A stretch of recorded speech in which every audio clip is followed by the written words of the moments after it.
What's up, my gamers in Christ? How are we doing today? One moment.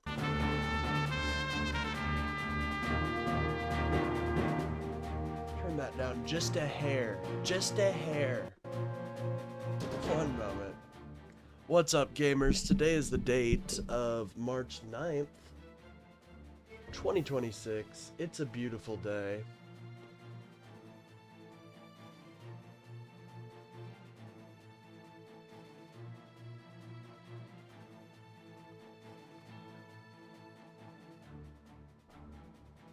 Sorry, I have to, tomorrow at around...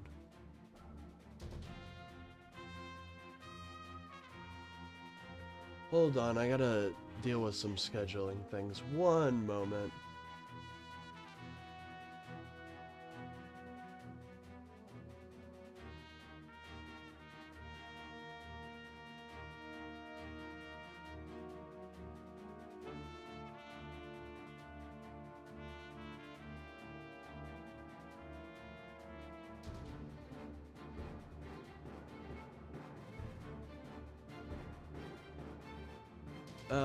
Tomorrow at around 12. Alright.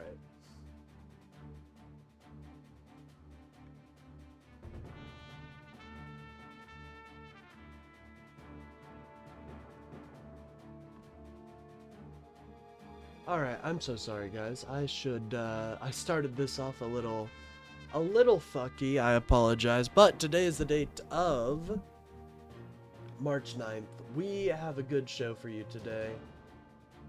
Sorry, I'm just scheduling some Rage and Resist stuff.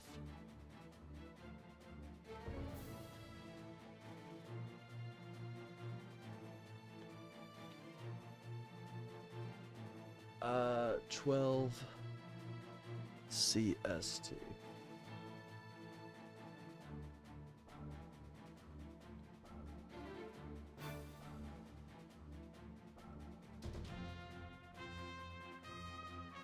Oh, I don't know why we have to switch over our savings times and all that. That shit's so annoying. Why does the sun have to rotate? Can you guys tell me that much? Why does the sun have to rotate? Why can't we just be the middle of the universe, you know? Why can we not just be the middle of the universe? Anyways, I hope you guys enjoyed the debates last night. We had some live ones there. We had some live ones in the debate last night. It was very interesting. Go check those out if you haven't. If you don't know what I'm talking about, I do 2 shows every day where I talk about the news and politics. This show, which is much more, it's much more of free form, you know, freestyle, not really too much, but I'm a little more serious when I go to my TikTok or they're not TikTok debates, they're YouTube Shorts debates. Shout out. Alright, I'm gonna let everybody know that I'm live, and we will get started.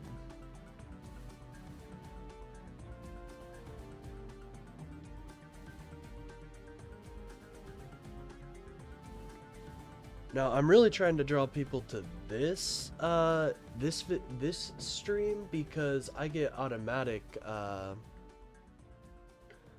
told automatically, or I get fed people automatically for my YouTube Shorts lives. So, anyways, we got a lot going on. I did want to watch this Louis Rossmann clip, so I will be watching that. And we're gonna quiz myself to see if I know who is AI and who isn't.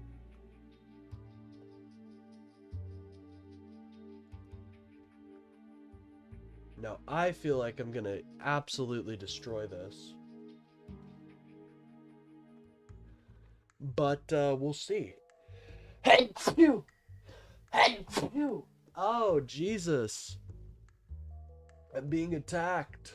One moment.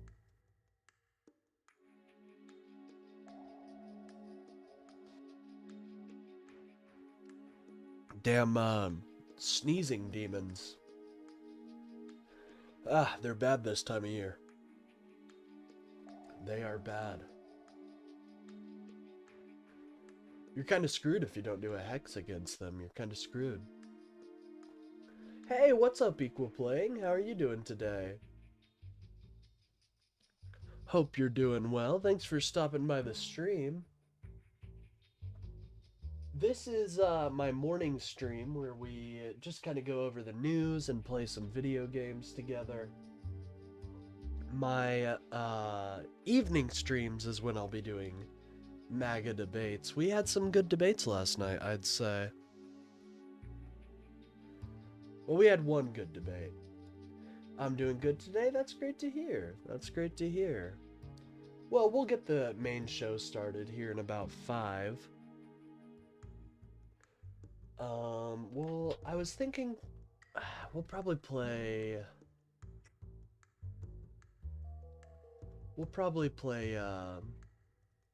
Morrowind today. I'm feeling Morrowind.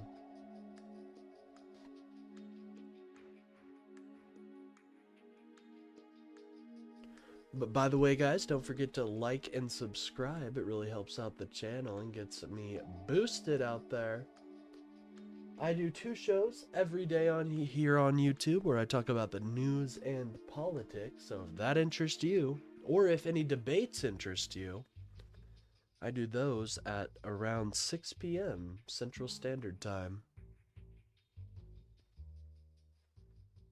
Which is a vibe.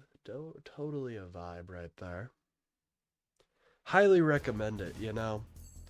This is a lot of content. Most full-time content creators are not able to do the output that I'm able to. Not, you know, I don't want to toot my own horn or anything. But we're consistent out here. We're consistent. Anyways, I'm actually very excited for tonight's debates. I feel like it's going to be a bunch of interesting stuff today. I found it so funny last night. The guy was like, that one dude was like, yeah, they're just gonna rise up without weapons. Yeah, they're gonna fight the IRGC. They're just not gonna do. They're gonna fucking train like Saitama, you know. They're gonna train like him, and they'll just take over the regime. It'll be that easy, guys. It's that easy. Think about that. Anyways, guys, let me, alright, I think we're ready to go. I don't think there's anything else we really need to adjust here. Oh, I actually lied to you. We're not ready to go yet. Actually, yeah, we'll be fine. I just need to, I need to boot up Morrowind, so that's my bad. I'm sorry.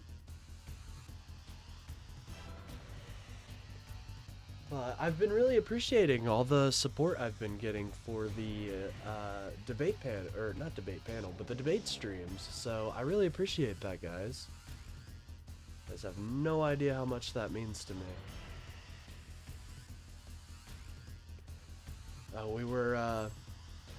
I brought up the Fell For It Again Awards. Who, MAGA, they are constant participants in that event.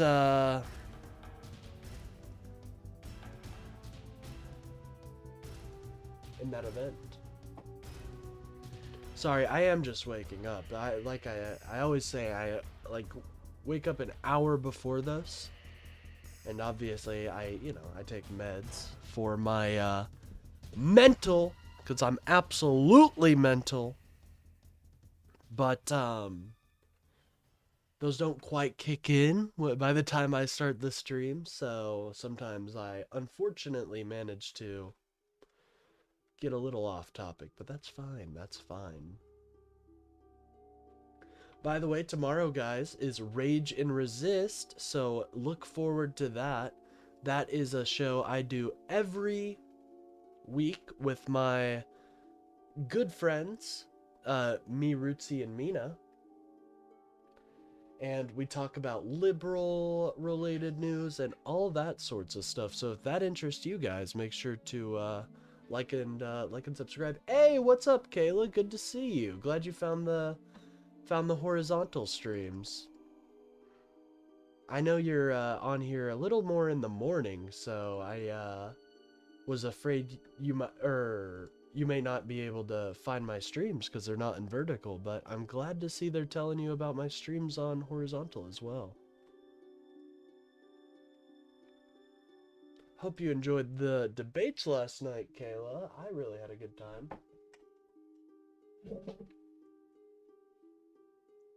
Anyways. There's a Jeffrey Epstein. I want to see this. Incredibly disturbing. Democratic lawmaker explains what she saw in the unredacted Epstein files. Horizontal for the win. Well, I think I've found a happy medium. What we do is we'll do a horizontal live stream in the morning. And that'll be for my more true fans, as they say. And then for the evenings, I'll be doing the vertical debate streams, where you can see my face. It's a lot more proper than my previous iteration of the short stream. Good to see you, by the way, Dylan. Good to see you.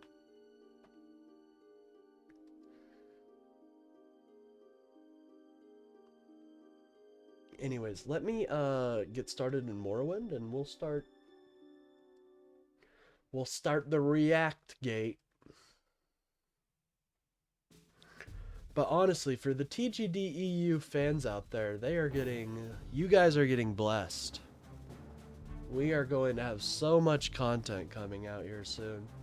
Honestly, I'm gonna try to clip my debates because I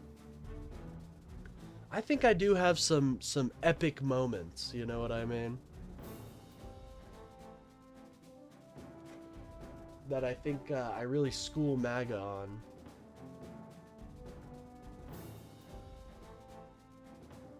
You know, and I like that I do have the ability not to just soy out and yell at them. I was talking over that guy yesterday though, and I did not mean to be talking over him. He just wouldn't shut up.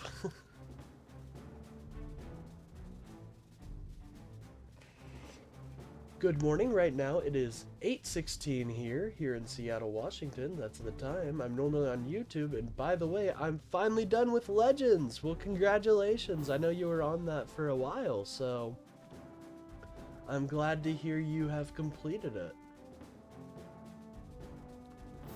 Or do we actually want to, since I'm gaming, do we want to switch to the full screen here? Oh, by the way, I need to change that real quick. We have been killing it on subs, ladies and gentlemen. Last night we gained about 17 new subscribers. Super impressive. And I have a feeling we're going to be smashing past that goal at some point here soon. All right, I got to open this link in a new tab. I gotta change the number of subs I have to 430. Look at that. Yeah, I am super impressed with my community, guys. They are nothing but a bunch of badasses that spread the liberal message, you know? What more could I ask for? What more could I ask for? You know, I could ask for my mic to be unmuted in Discord, so my little dude lights up. That might be a good idea. Typically in the morning streams I don't show my face just because I just woke up, and let's just say I don't have the best bed head in the world. It's not even my head, it's just, you know, I don't like feeling like I like feeling well groomed in front of people, if that makes sense.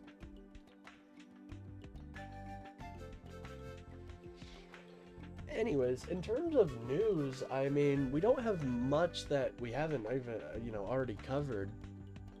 If you guys didn't know, Iran's new supreme leader is the son of Ayatollah Khamenei, so congratulations. And he's not a moderate. He is not even conservative. He is a hardliner.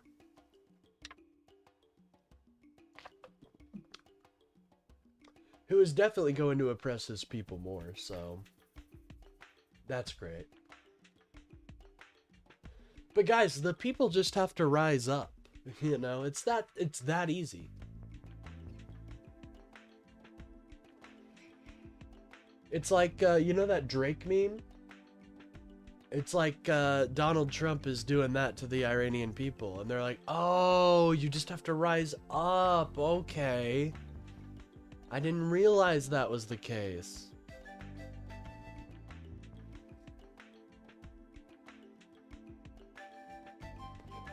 Shout out to this music, by the way. I think it's a very good, it's very good for the debates, honestly.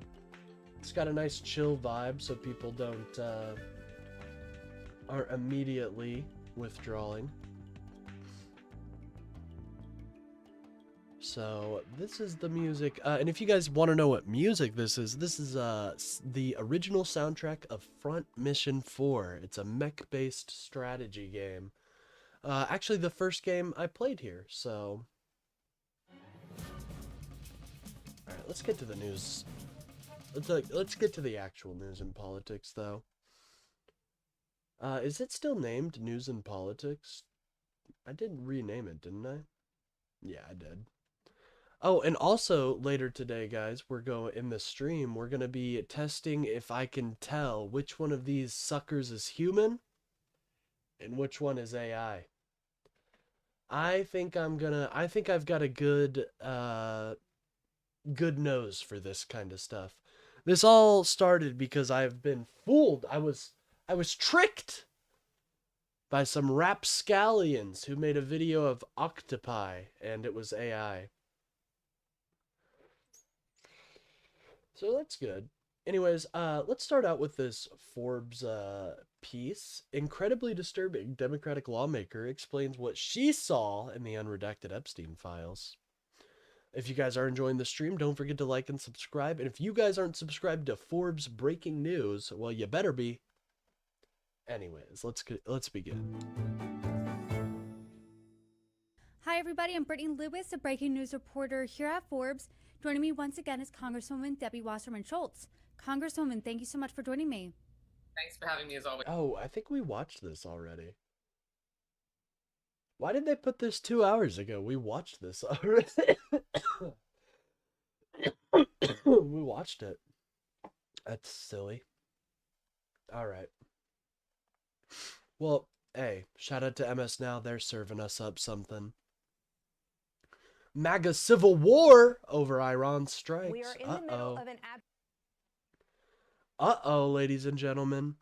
By the way, if you guys have any stream suggestions, feel free to send them in the stream suggestions on Discord. I will take a look at all of them that I'm tagged in.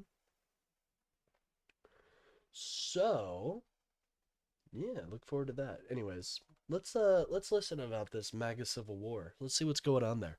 absolute whirlwind of breaking news this evening, and it's showing no sign of letting up anytime soon. Just tonight, Iranian state media announced the son of the late Ayatollah Khamenei has been named as the country's new supreme leader. This comes as U.S. I don't think that's his name. 2 more U.S. service members' deaths overseas. The Department of Defense just... Oh, it's 8 now. It's 8. Wow. Well, remember, guys, soldiers just die, you know? It doesn't matter if our leader put them in a position for them to lose their life or not. You know, they just die anyways, so it's fine. It's just fine, guys. It's fine. No, it's not fine at all. It's fucking disgusting that we have people...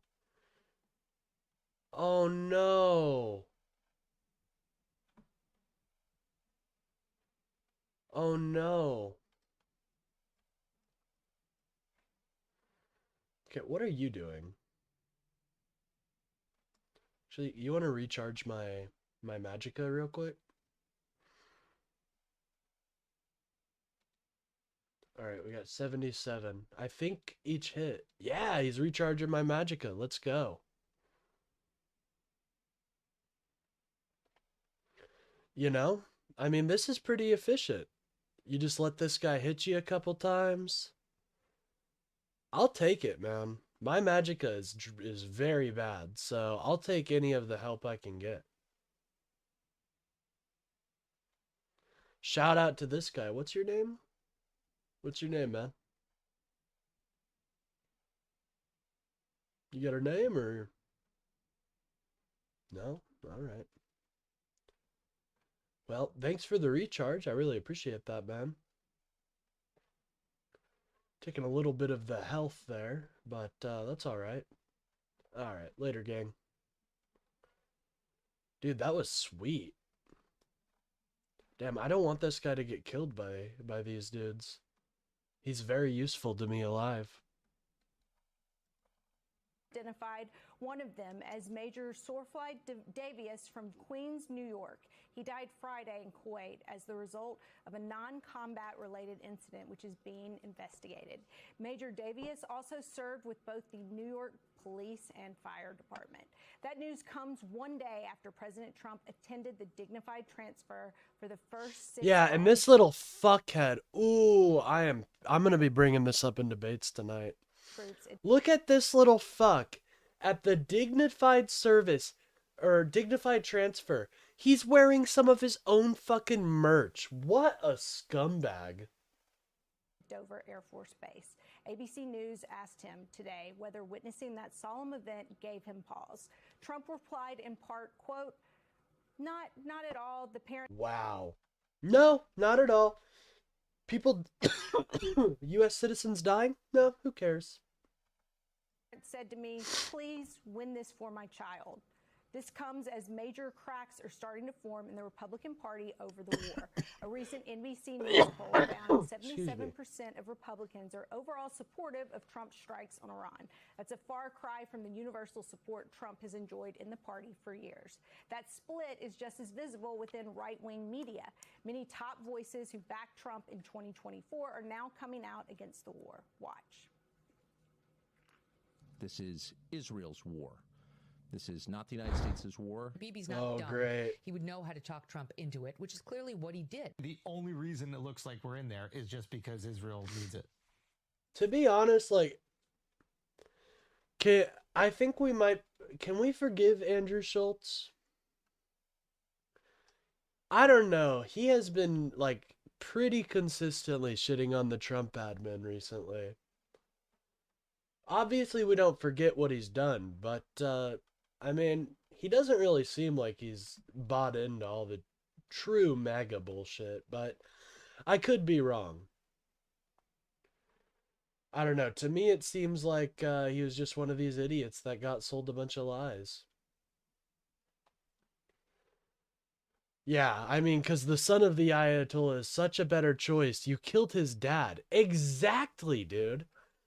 Dude, this is going to be a whole new regime. It's going to be much more hardline.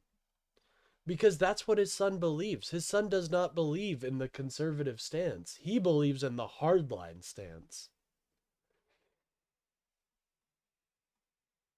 We're fucked.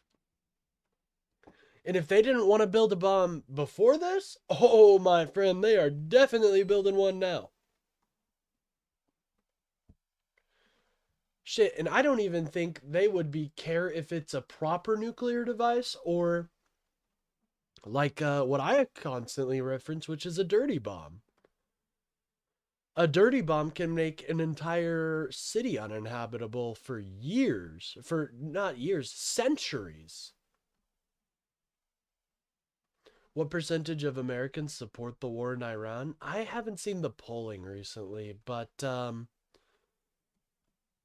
yeah, I don't know. I do know the polling for Venezuela was like 2/3 of Americans didn't agree with that, but I don't know what the polling with Iran is, to be honest. Yeah. Right? And then naturally...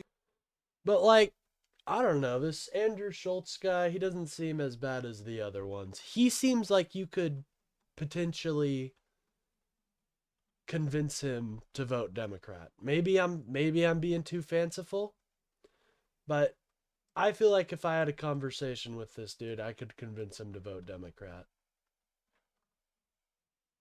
Maybe that's just me, guys. Who knows? But I don't know. I honestly feel like Trump is doing so poorly right now that even like you could convince people that helped him get into office, like Joe Rogan, to vote for Democrats. I really do think you could. Trump is literally like he blatantly lied to everyone. And you need to make that apparent. He lied to everyone. And so don't make him feel like soloed out. Just be like, yeah, he lied to everyone. You, me, his mom. He lied to all of them. And that should piss you off.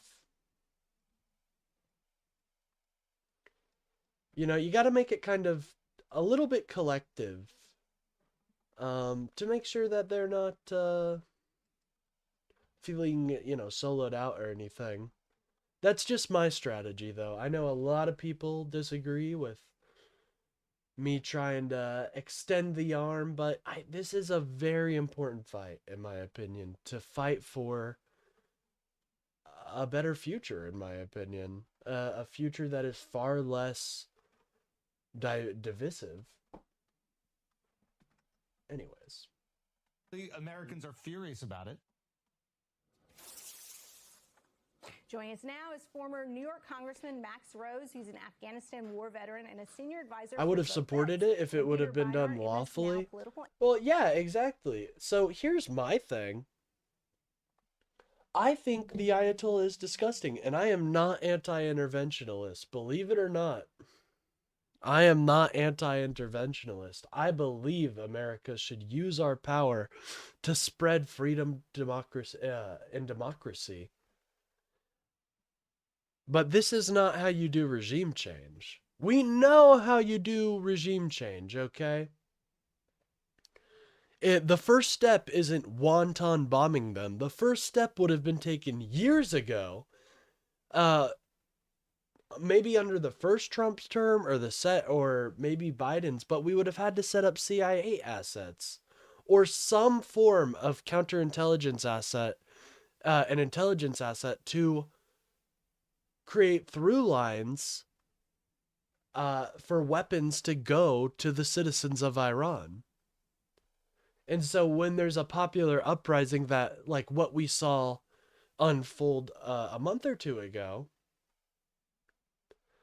they would have the means to defend themselves. And that's when we start bombing. That's when we start taking out the leadership. Not when they don't have any funding or any weapons or any even popular front. Analyst and author of the Binart Notebook on Substack. And that's just one way. That is just one way in a whole. But I know people, they think the libs are like afraid of war. Not at all. I just believe in fighting our wars effectively and to where the least amount of American casualties are lost. Like, I have no problem with getting rid of the Iranian regime, but we have to have a plan for the people after. That's why we're doing this. We're doing it for the people. I mean, honestly, Trump's definitely not doing it for the people, but in a just world, in an ideal world, we would be doing this for the people. So, however, Donald Trump is not a fan of justice. Split, given that Donald Trump campaigned on no new wars, America first, it was a big deal to his base.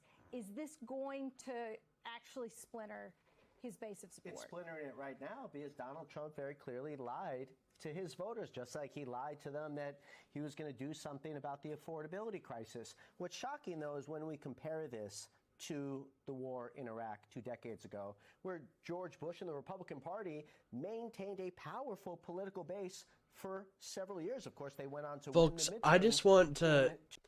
in There are a lot of similarities in a lot of ways between all of the interventions we've done in this, okay? There's always a different casus belli, but the result may still stay the same. 2004, and he won re-election. But of course, then they only had one consistent lie for going to war. Now, just in a matter of 2 weeks, Trump and his cronies have like 5 different lies for why. The 10. First it was. Oh yeah, it's went up. It's went up like those gas prices, ladies and gentlemen. Up, up, and away. By the way, if you guys are enjoying the stream, don't forget to like and sub. It really helps out the channel and gets me boosted out there in the algorithm. I don't know how much we'll get of that today, but we'll see. We'll see. The ballistic missiles program. Then it was the nuclear program that suddenly came back. Then it was the terrorism. Then it was the fact that Israel was going to do it with or without them. Then it was the fact that we don't just need world peace for ourselves, but also our grandchildren, and we have to bomb our way out of it. Then it was the fact that we need to provide the Iranian people with democracy, and the only way to do that is by carpet bombing them. Over lie after lie after lie, and it is clear even to the MAGA base. I mean, I think it's pretty telling in the clip that you just played there, Elise, from Megan there on her podcast, I think it was. I mean, she's talking to Eric Prince. Eric Prince? I think of all Eric Prince people. is just jealous, though, because he hasn't been contracted yet. Well, maybe that is it. But if you have Eric Prince saying that your war is a bad idea, I don't know. Yeah, and Bolton. I mean, I mean, they're caught in this weird position, right? Because they're trying to attack the war without attacking Trump himself. And so what you see Megyn Kelly is saying is basically Trump is so stupid that Israel was able, or Netanyahu was able to talk we him into the couldn't war. bribe But her. it doesn't make any sense, right? Well, if she Israel's wants to war, get it's also absolutely America's war, decimated right? by a bunch of fucking violent swamp creatures, be my guest, ma'am. Oh, look at that. You see that? Look at that right there. You see this? I don't know if you're going to be able to fight this thing. Here, hold on.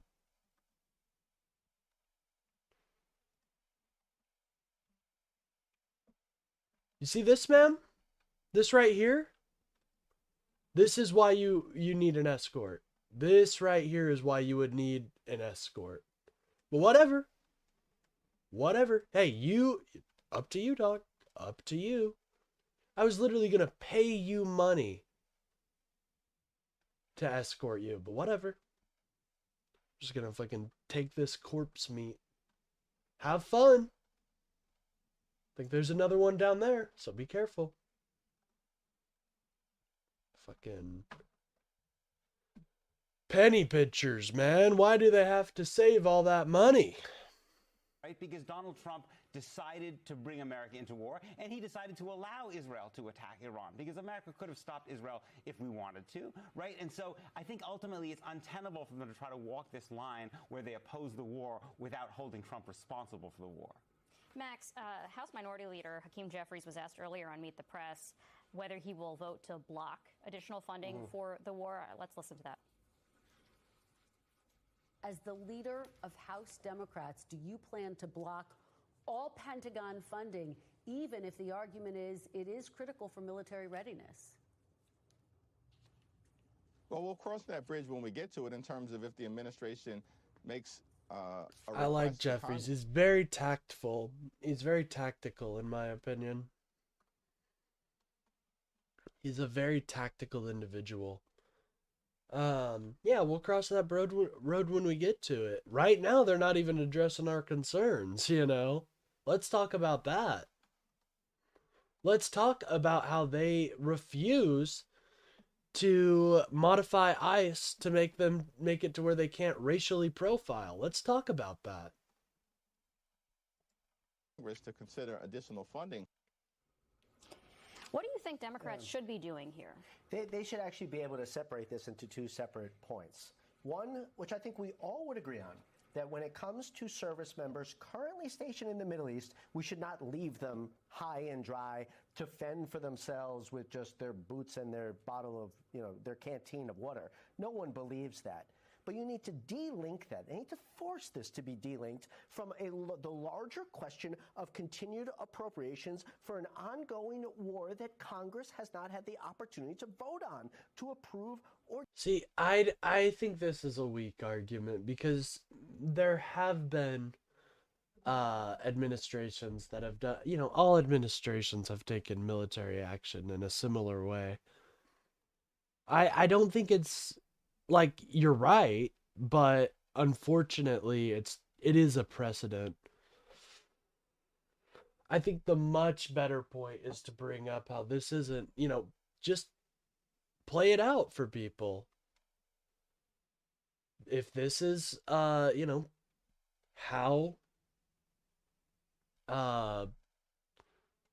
like play it out, ask what their goals are, ask what the plans are. You know. Anyways, I think we were watching a video. I'm not good at an Obama impression. I used to have a good Obama impression. Constitutional war that there's no proven justification for. That should be the Democrats' position on this. So then why, from leadership to other members, are we seeing some Democrats kind of signal that they may well, in fact, be fine giving more money to this war effort? I mean, I think the Democratic Party has really struggled to articulate a clear anti-war position. And I think we're seeing now that there's not only a gap between Republican elites and Republican voters, but between Democratic elites and Democratic voters. And you saw... Oh, shut the fuck up, dude. Democratic elites and Democratic voters. What a what a load of crock of shit. We've got multiple loads of multiple crocks of shit going on with this man. What the fuck do you want us to do? We are not in power. Oh my God, this is not what we need, dude. We need cheerleaders for the Democratic Party. We don't need people just constantly shitting on our party. It's so fucking annoying. We have an entire right-wing media apparatus that does that. Anyways, let's hear about who are these Democratic elites? Oh, politicians? Oh, so people the people have chosen to represent them. Yeah. Like, fucking think how stupid you are. You don't understand our fucking system at all if you think it's just a bunch of elites. It's just lazy. Who the fuck is this loser? Both Schumer and Jeffries. They have kind of procedural critiques. They say Trump should have come to Congress. Of course he should have come to Congress, right? And they say Trump hasn't offered a plan. Yes, of course Trump hasn't offered a plan. But they're not willing to say the most obvious thing, which is that it's immoral and criminal for... Oh my God, because that's not gonna fucking convince anybody. Holy shit. Who the fuck is this idiot? Author of Bernhardt's Notebook Substack. Okay, he's a Substack author. Got you. Well, Peter Bernhardt, Beanart, I think you're a fucking idiot, dude. I think you're a complete dumbass if you don't understand that we can't do anything. You want us to go out there and soy the fuck out. That's what you want us to do. You want us to go out there... Oh my God, the people of Iran!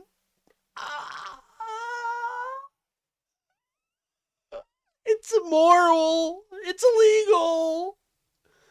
Like, shut the fuck up, you loser. Oh, this is not... I hate people that fucking provide nothing but criticism. Nothing but criticism.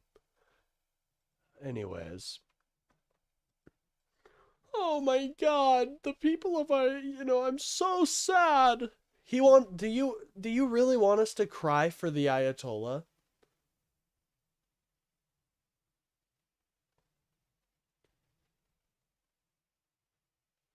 When asked whether Iran could retaliate against Americans, he showed no interest. He could barely muster the energy to respond, I guess. Trump? Yeah, he's a fucking loser.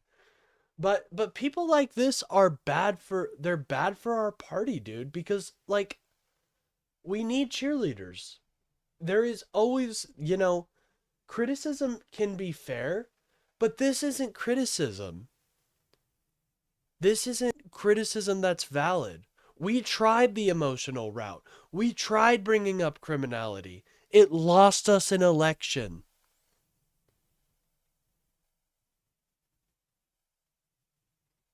So yes, the talking about how there's no plan is incredibly important. What do you think that means, dipshit? That means that our U.S. president is putting our U.S. Military service members in harm's way without any idea what could happen. That's a lot more criticism than going out there and soying about how it's immoral, it's illegal. Yeah, no shit, dude. So is everything this presidency does. Oh my god, dude, I can't stand this soyness. And I'm not, you know, I support, like, I appreciate a lot of our leftist brethren, and I think they're always pushing the goalpost. This is not fucking criticism, dude. Anyways, let's hear what he says. Maybe he justifies it. Oh, sorry, I muted him. Right? And they say Trump hasn't offered a plan. Yes, of course Trump hasn't offered a plan. But they're not willing to say the most obvious thing, which is that it's immoral and criminal for us to attack countries that don't threaten us. Bro!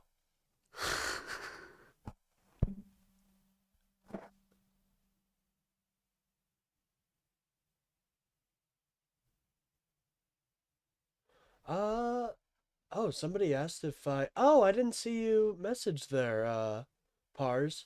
Have I covered the new leader of Iran yet? Oh, we touched on it a little bit. I plan on reading a little more on the AP in an hour or two. Sorry, I am soying out myself over this man soying out, so. But good to see you, man. It's good to see you. I hope you're having a good day. But this is just so frustrating, dude.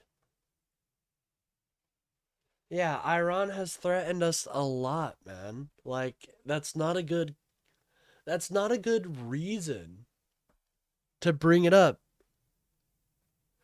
Like, has not threatened us? Come on, man. And I'm not in, you know, if there was an actual way we could transition power to the people, I would be all for it. But that's not what's happening at all. We're just wanton bombing people. Schools. It's sad. But this man wants to talk about how immoral it is.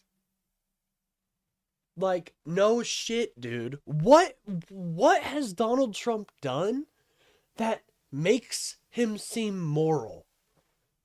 Did you think the Venezuela attacks were moral? No. Like, come on. Of course they're illegal. That's the problem of not supporting our international court systems.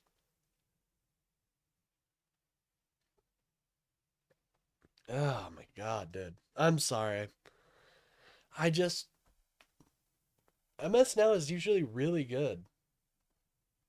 But I cannot stand this type of criticism for the Democratic Party. We are the only ones in the entire, we're the only party to stand in opposition against fascism. And you're going to sit here and not in pearl clutch about how our leaders aren't talking about how immoral this action is? I don't know, but I think it's pretty immoral to go in there without a fucking plan for how we're gonna help the people.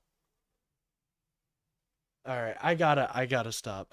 Stop. Doesn't matter how bad their regimes are, right? And because they can't say that clearly, I think they can't actually take it. Hold the fuck on. It doesn't matter how bad their regimes are.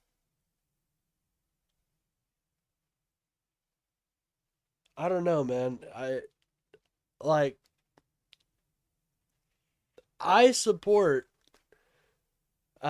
personally, I support getting rid of the Iranian regime and installing a actual representative republic, but that's not what's happening. Dude, this is so weak. This is obviously this is pandering. No Republican is going to be convinced by this soyness, okay? No Republican. This is just pandering for their audience. Yeah, dude was a menace for 40 years. But here's my issue. I think we've just got a new menace. We've got an even worse menace now.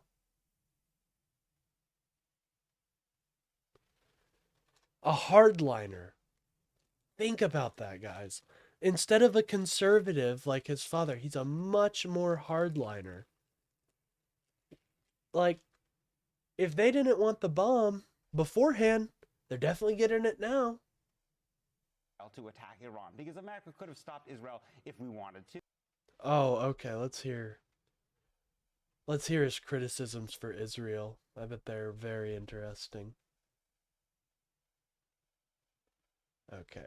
Were we Jealous here? though, because he hasn't been contracted yet. Well, maybe that is it. But if you have Eric Prince saying that your war is a bad idea, I don't know. Yeah, and Bolton. I mean, they're caught in this weird position, right? Because they're trying to attack the war without attacking Trump himself. Wait. Where were we? Did I lose my... Their regimes are, right? And they... Oh, okay, yeah. Hold on. Sorry. Oh, God, bro. Look, I mean, this man is a soy. No way. Look at this guy, guys. He's soying right now. He's literally got the classic soy face. I think she's smelling the bullshit, though. Let's see. They can't say that clearly. I think they can't actually take advantage of the anti-war majority that exists in the country. Bro, what are you talking about? Can't take advantage of the anti-war majority. How are we not what do you want us to do? Like, actually, does this man want every congressional member of the Democratic Party to go out on the steps of the Capitol and cry for 50 minutes each about how horrible this war is? Do you think that's going to change anybody's mind? No. I think I think that would be great ammunition for the Republicans to just make fun of us. Peter Beanart. I'm going to call you Peter Beanart. Beanart. That is a very interesting name. Both parties.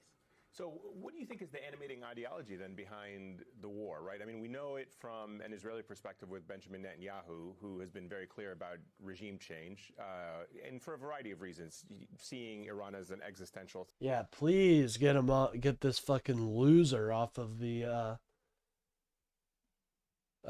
shitting on the Democrats. By the way, man, fucking wear something better next time. You're on MS fucking Now. Look at all these men. They're wearing suits. This woman, absolute badass. And you're here with your dinkle shirt on, your button up. Hi. I'm Peter Beanart.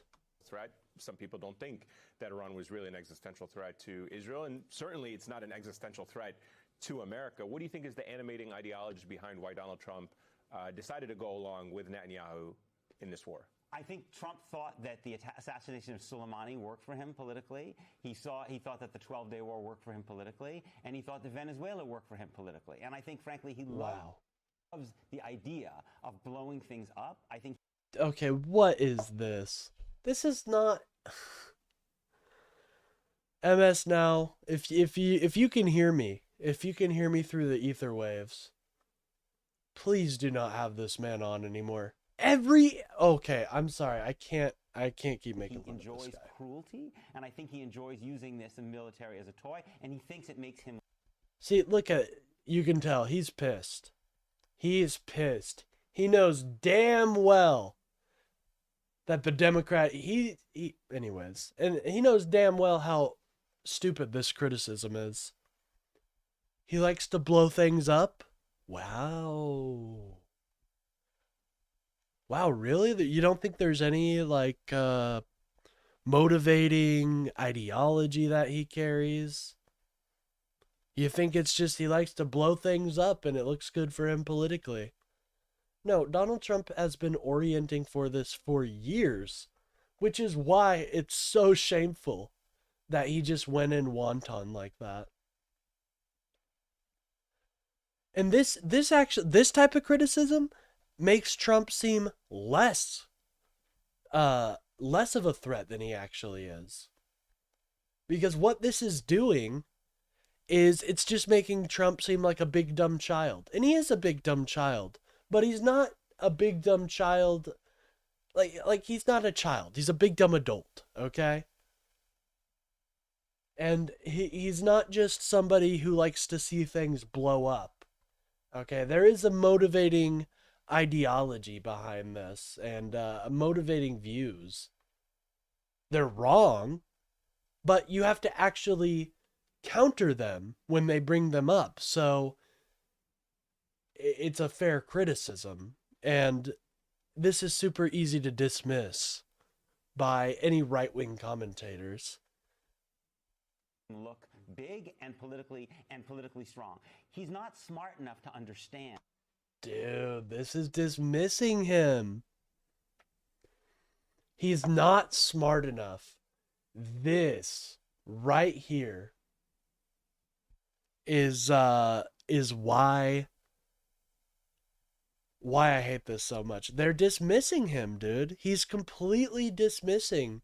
He's just like, "Oh, he's a big dumb idiot." Like, I agree. He is a fucking dumbass. But he's a dumbass who is cunning. You know, you don't necessarily have to be smart to be cunning and to be a good well, not a good politician. I wouldn't call him that. Trump is so desperate to be seen as a tough guy. I agree. But there is motivating, like, he has been orienting towards this type of approach to Iran for years. And so to dismiss it as, oh, he just wants to, you know, look tough and to get some political dubs, I think it really dismisses him and his ability. I think they're incompetent. I agree. But that does not mean that doesn't mean we can easily dismiss them as not a real threat. And that this is completely different, and because the foreign policy process is broken and it's a bunch of sycophants there, I don't think there were people who were willing, like Mattis would have in the first term, to say, Mr. President, this is a catastrophe, right? And so I think in that environment, Netanyahu... Okay, there we go. This is actual criticism. Yes, he is surrounded by an entire cabinet of sycophants and liars. Not only Netanyahu, but Netanyahu was one of the people who I think was able to play on Trump's idiocy and vanity. Oh, jeez. This guy, it's the dismissal that just scares me, because I know that this is what it led to. To be honest, I thought Kamala was going to win. I really did. And I did the exact same thing. Oh, I don't need to talk about politics. I don't need to combat this misinformation. People are going to wake up. People are going to see, oh, this guy's just a big dumb idiot. And it lost us the fucking election because of all the Democrats that just thought, this isn't the only reason we lost, but, a lot of Democrats just didn't go out to vote. And that's something we need to work on. And by dismissing him, by saying, oh, he's just a big dumb idiot that's going to get checked at some point, it really does, I feel like it makes people feel, oh, well, you know, I don't need to go out and vote. Everybody else can see this. We say this is going to be another victory for him. Max, did you watch the dignified transfer yesterday? So Oh, yeah. 6 U.S. service members brought home. But And Donald Trump decides to wear merchandise. Like I think Biden could have got his second term. You know, you're probably right. But then again, the debate performance really did kill his trust in Americans' trust. But you definitely do have a point. To be fair, I thought Kamala's policies were good. Should have ran, then transferred power to Kamala. Yeah, I could see that. I don't know. It's just that bad debate performance really killed him. And I thought Biden was kick-ass. Do not get me wrong. He was honestly a really good president. I for sure wasn't going to vote for Biden again. Yeah. And that's the catch, that's kind of what we're at.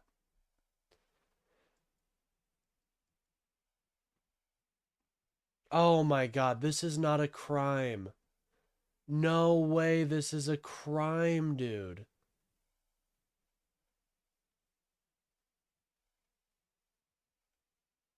This is not a crime. This is not a crime, okay? What I'm doing right now, it wasn't a crime. Now what I'm doing is definitely a crime. But earlier before that, I wasn't doing a crime. And you guys should feel ashamed for making me do this. I'm part of your fellow guild.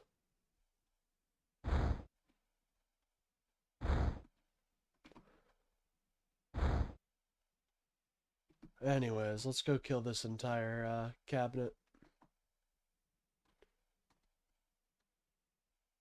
I like Biden, some dumb. You're gonna have to... I thought Biden had a very progressive policy set. Anyways. It's barely been 24 hours. We now know about 2 more U.S. service members. One, just tonight, we learned sort of a health-related incident while serving. Are these moments supposed to change a president when they watch young people? Sergeant Declan Cody, who came back yesterday, just 20 years old. 20 years old. That's almost a baby in my view. You have your entire... I disagree. I think that unfortunately a lot of Americans were feeling we lost on the economy ultimately. It's hard to tell people that things are getting better and they're not, when it's not feeling like they're getting better, I think Biden was a good president, and I think we're going to look back and say that man did a lot to improve our well-being. Why did it save here? Oh my goodness. This is before I even got the beetle. No, it was not Gaza. I promise you that. Exit polls show that it was the economy. No, it was not 29% of the Democratic vote. Exit polls show that most people voted on the economy. Your life ahead of you, and a whole family waiting to eat dinner with you and hang out with you, and it was entirely silent. And for anyone who didn't watch it yesterday, you can't hear much as these events unfold. They did forensic? No, are you talking about the internal memos by the, like, forensic? What do you mean? Are you talking about... I don't think the party did internal sweep of why we lost, as we usually do.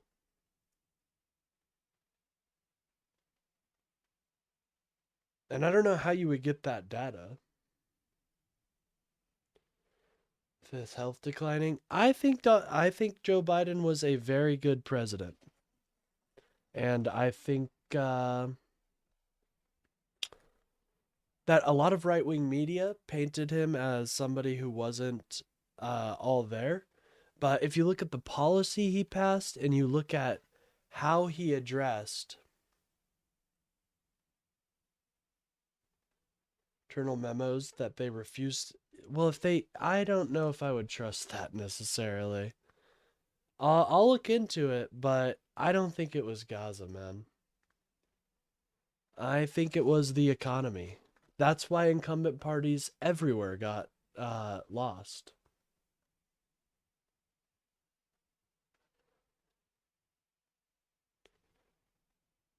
Anyways. But that was We sort have of had all that I worse, was like thinking now. about, Oh, was the yeah. hopes and dreams and expectations people have for all 6 of the people coming by, and wondering what's going through the president's mind as he sees them and he knows their families are waiting to receive them. Okay. Well, then tell me, why did incumbent parties everywhere get voted out? There were incumbent parties in Europe that condemned the fucking war in Gaza, and they still got voted out.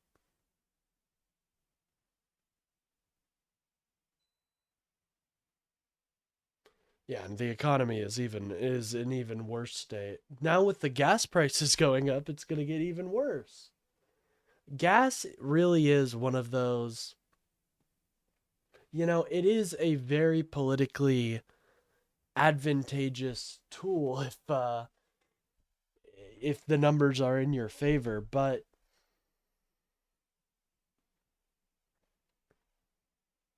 what I will say is that I'm back. I got back from the bathroom. Well, hell yeah.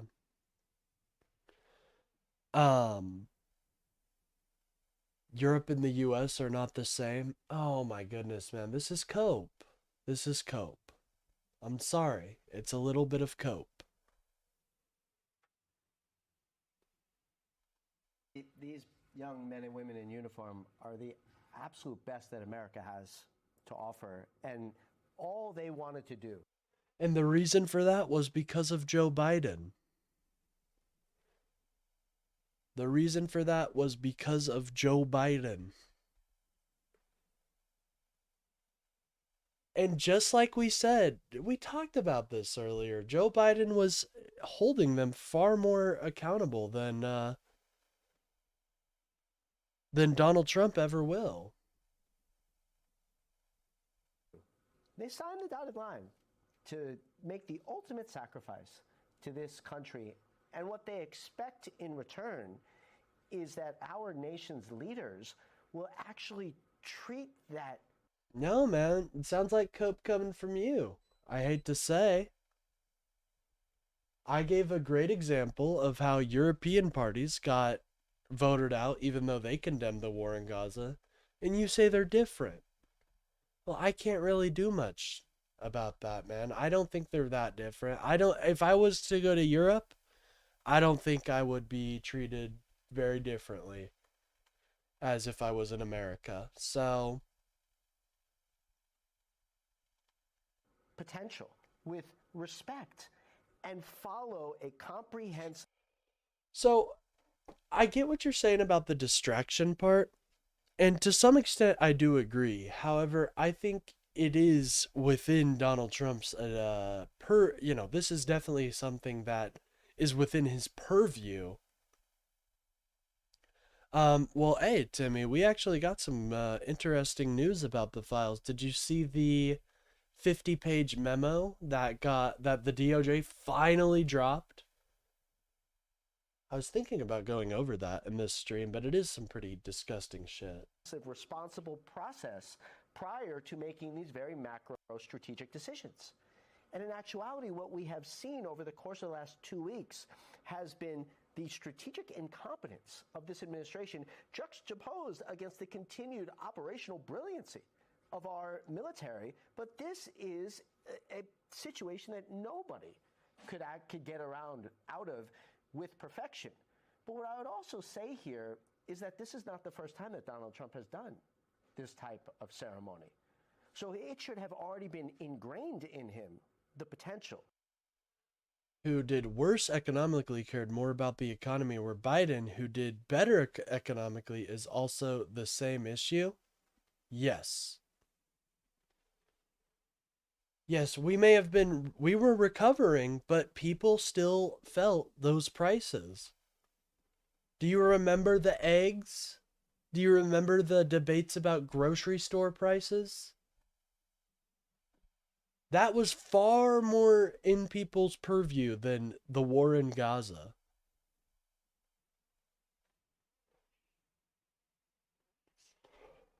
Timmy, oh no, is it about the 302s?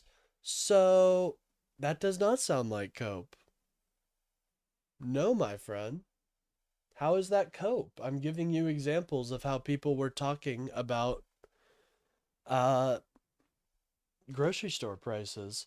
And I know we remember the Gaza debates, but that's because we are critically online.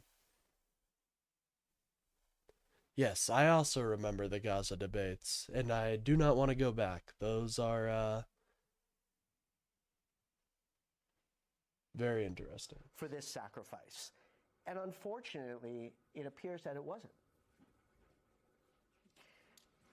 Where does it go from here, Peter, if we continue on this path of complete disregard for any international norms? And I'm not even talking about, going really hippie out there. I'm just talking about the basic.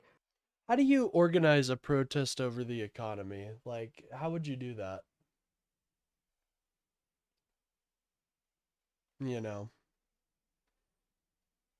That's actually, you know what? Bad point. I'll give it to me. That was a bad point.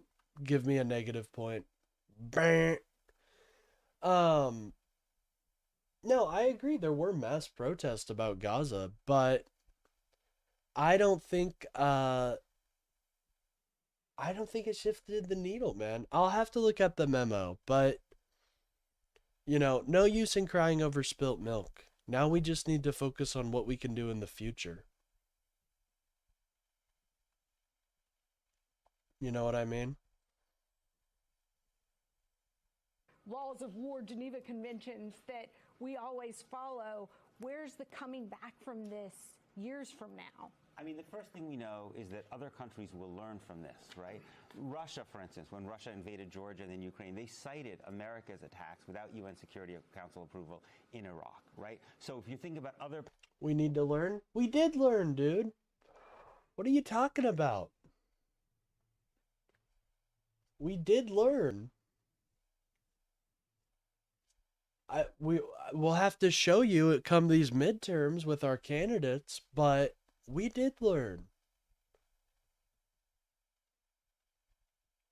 Powers in the world, right? This is going to lead other powers to also be far more reckless and predatory than they might. But sometimes you can't constantly criticize the Dems and expect them to win. You have to highlight some things you like about the party, man. Like, it can't all just be negativity. You can't just think the Democratic Party is just a further extension of the Republican Party. That's not the case. They have very different policy agendas. Might have been, right? Because this is the new norm now. But also, this is very deeply linked to what Donald Trump is doing at home, right? I mean, this... How am I ignoring the issue? I literally had a, 40-minute talk yesterday about it with you. We're not ignoring the issue. There's not much we can do right now, man. We're not in power.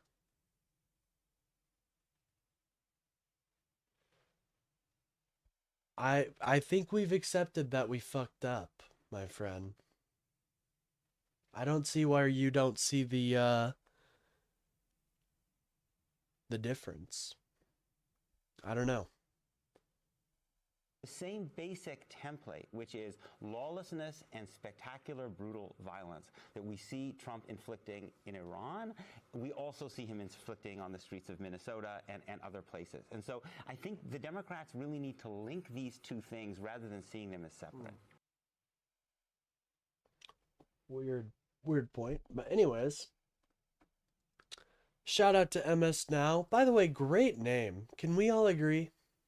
From MSNBC to MS Now. I see difference and not impressed. Well, dude, you need to find something to like about the party. I'm sorry, you do.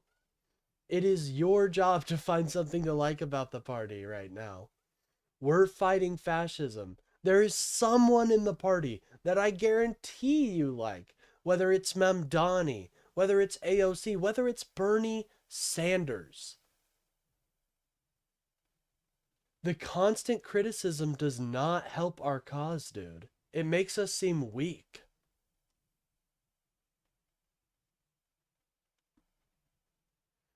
No way. Okay, guys, we got Sargon of Akkad.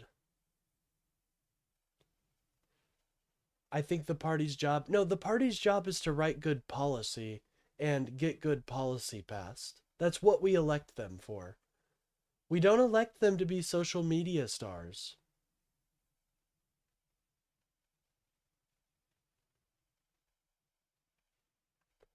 My chat on the screen needs to be bigger. Full messages get clipped. Alright, bet. Let me go to my stream setup here.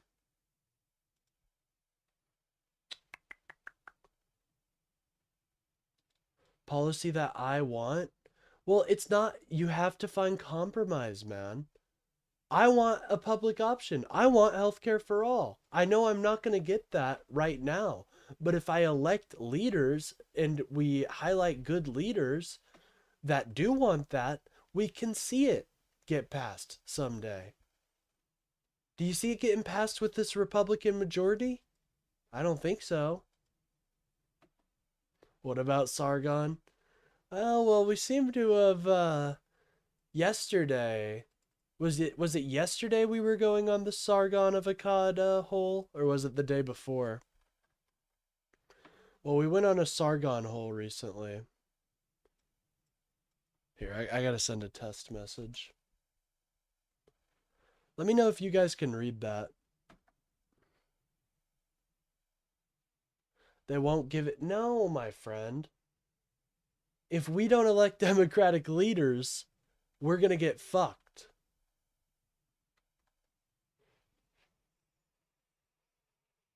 See, you can't, I'm sorry, man, but you gotta find something about the Democratic Party you like. I talk about it all the time. I love the Democratic Party. We have to have cheerleaders. Did he go left? No. Sargon is still completely in the right wing. Tell you what. I'm going to try every Friday, I will go over a Democratic leader that I think is badass. And I guarantee you, I will find one, at least one, that you will like. And so, you should advocate for that, dude.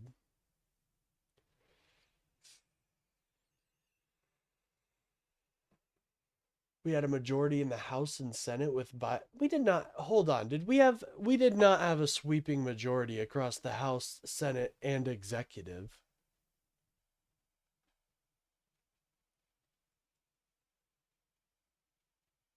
We did not have a sweeping majority.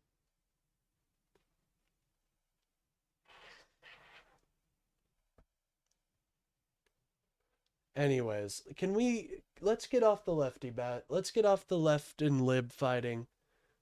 We got to agree that Democrats are the only way we're going to fight this fascism. We can expect more, and that's healthy. But we need to find something we like about the party, or else we are just going to get crushed by fascism, dude.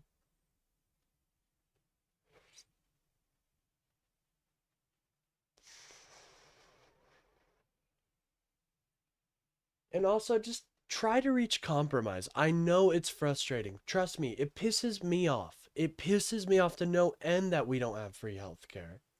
It pisses me off to no end that we are continuing to support Israel, even though they have been a malicious actor who drug us into a war with Iran.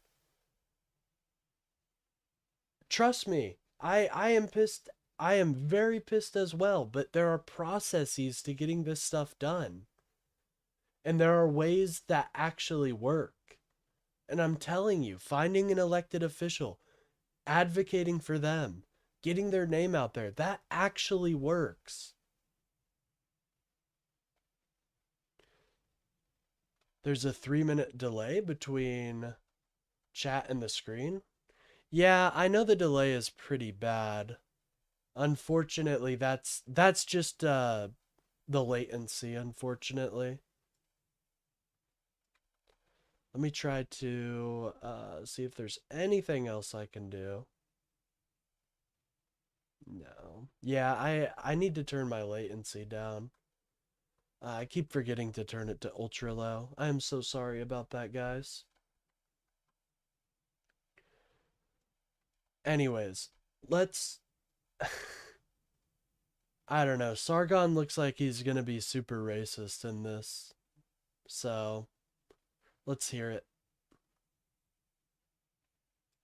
Do we want to do the AI game as a nice little de-stressor?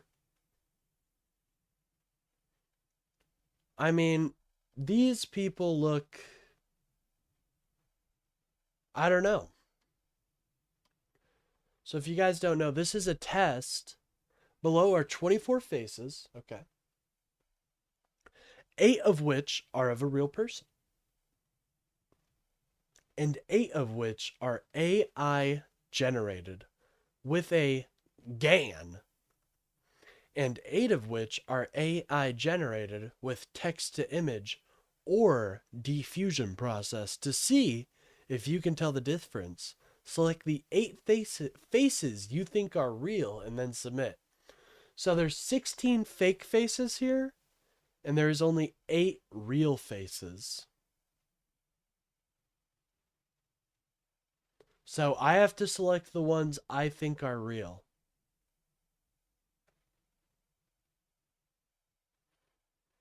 All right.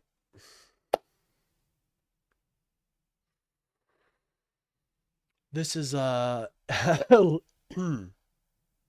third one is AI. Yeah, I think this man is real. We can cross this man out. I wish right-wing chuds were not actually believed because it would be great content. I used to watch Tate as a lolcow till he got big and I felt kind of guilty. Yeah, I know. It's crazy that that dude got fucking famous. Well, it turns out it bit him in the ass because he got arrested. I think he's out now, though, unfortunately. All right, I think this woman is fake as well. Well, hold on. Okay, so...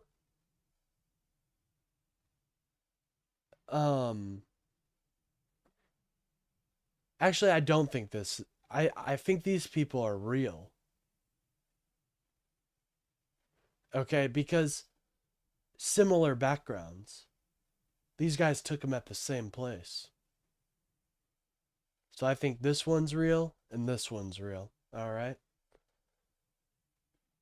All right. Yeah, this dude's fake. This guy isn't fucking real at all. And so is this woman. I do not believe she's real. Well, I don't mind Tate because he taught me how to not be asshole man. I don't know. I think there are personally, I think there are a lot better male role models. For example, I think someone like Ethan Klein is a very good example of a father, someone who loves his children and treats people very well. I'm gonna go. You think that guy is? You think he's real? I don't know. The background kind of scares me. Here, let's look into the background real quick. Or honestly, if you want to be a Chad, someone like Brian Tyler Cohen is a really good example of a male role model, in my opinion. Oh, we can't. Okay, hold on. Why can't I? Excuse me? You think he's AI? Yeah, I think that dude's definitely AI. Because look in the back, you know? Like, what's going on there? Well, that could be a chair. He looks too happy. All of these people look a little too happy, honestly. This guy is horrifying. Like, how is his neck extending like that? Yeah, this one definitely is AI. This one right here, AI as fuck.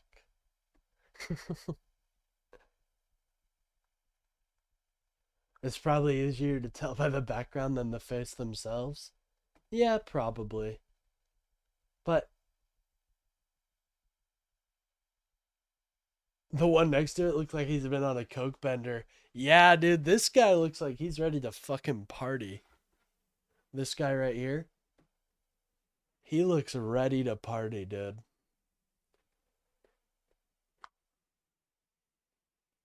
I'm gonna pop a nicotine pouch in.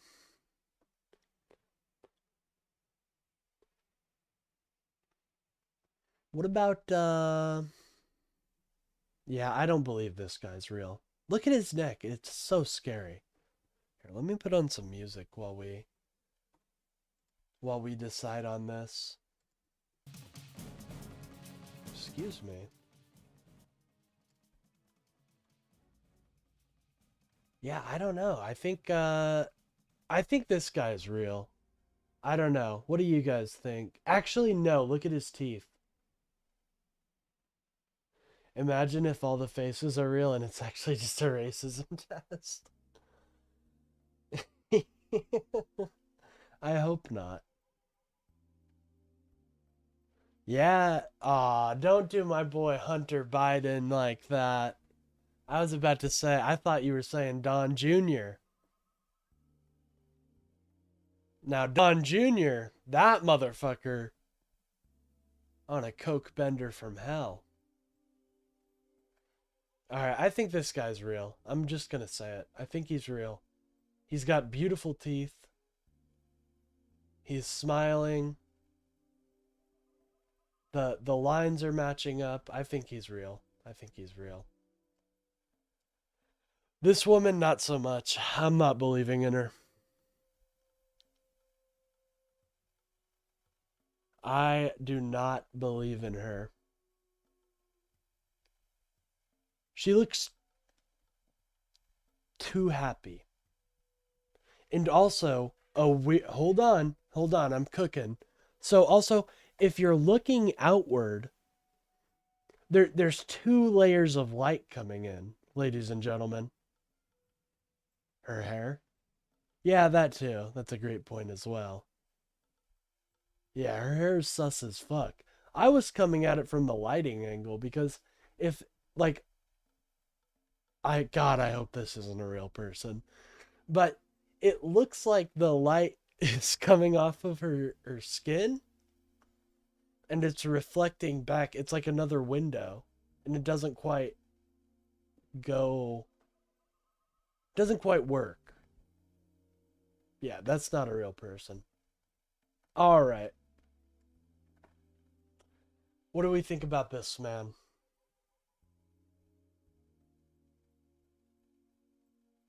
He's not real. That guy doesn't exist. That guy definitely does not exist. I'm saying it. Oh, can you guys even hear the music? I just now thought about it.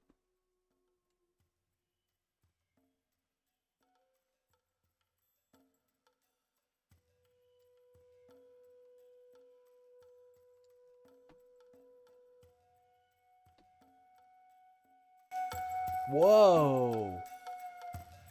Whoa now, that's a little loud, ma'am.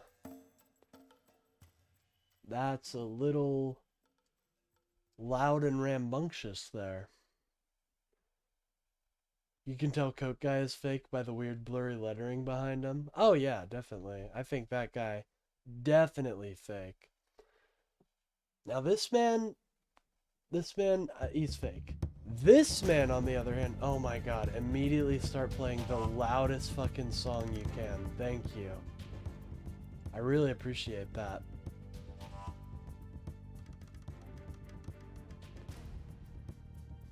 Really appreciate it. I really do. Alright. Oh yeah. This man, what do we think? This guy's fake. This guy does not exist either. What's behind him? Is that a grandma? You see what I'm talking about? It's grandma. Watch out! Grandma's behind you. This guy? You think this guy's real? I don't know, man.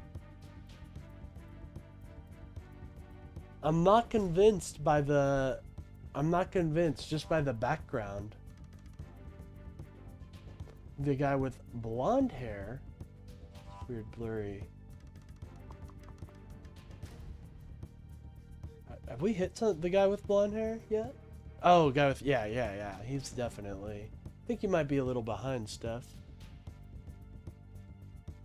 I'm gonna trust you. I'm gonna trust you, Timmy. Remember, there's only 8 faces here. And we'd be halfway through. Alright, we're clicking. No, those people are real. Those people are... Wait a minute. This woman isn't real. That woman's not real. This woman's real. That woman's not real. His shirt looks fake. Yeah. It's kind of what I'm feeling. Alright, we'll keep that, but I'm definitely sussed out. Alright, what do you think about this woman? Fake? Real?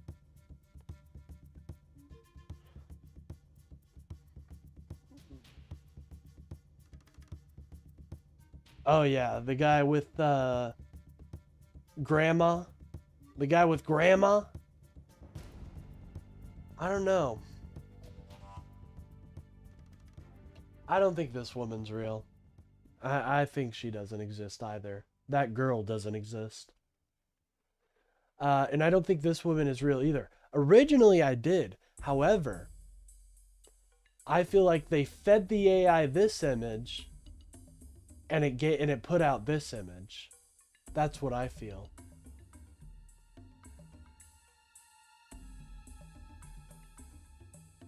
You kind of feel she's real though? I don't know. I don't think she is. The hair's a little strange. I don't think, like, look how her hair is sticking out like that. But it's supposed to be being waved. This woman's not real. All the signs of AI. I'm seeing it now. She's got that uncanny valley look. Oh yeah, she definitely does. Alright, new set, new set. What do we think about her? This woman right here. Looks like Bill Clinton, not grandma.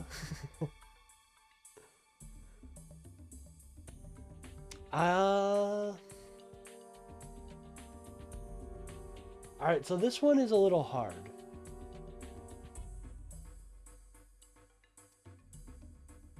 Because if we look at the top here,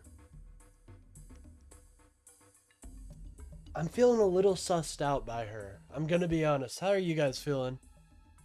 You think she's fake? Yeah, I mean... Hold on. Yeah, I think she's fake too. Look at the lighting. The lighting is what gets AI every time. And the eyebrows? Maybe. I think it's the lighting though. Why is there a light bulb shining directly on her dome?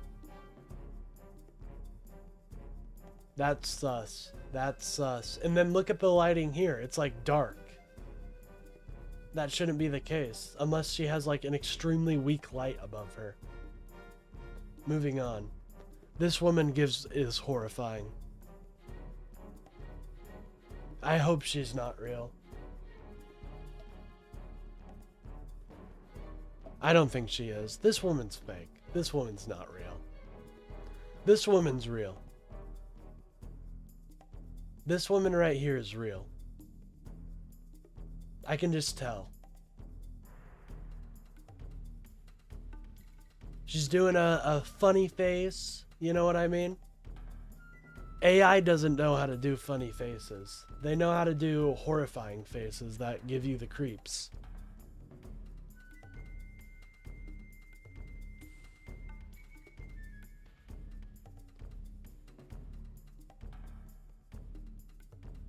The part in her hair, girl 11. 1, 2, 3, 4, 8, 11. Oh yeah, dude. Uncanny as hell.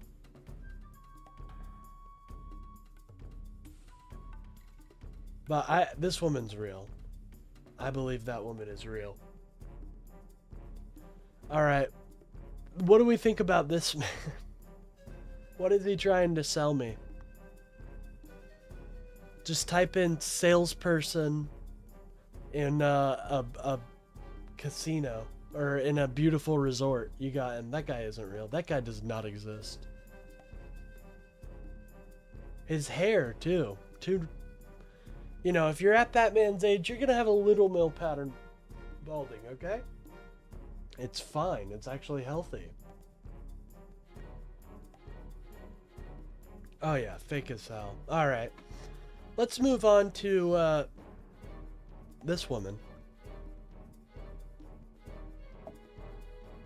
Now, what do we think about her, what do we think about her? This one's hard.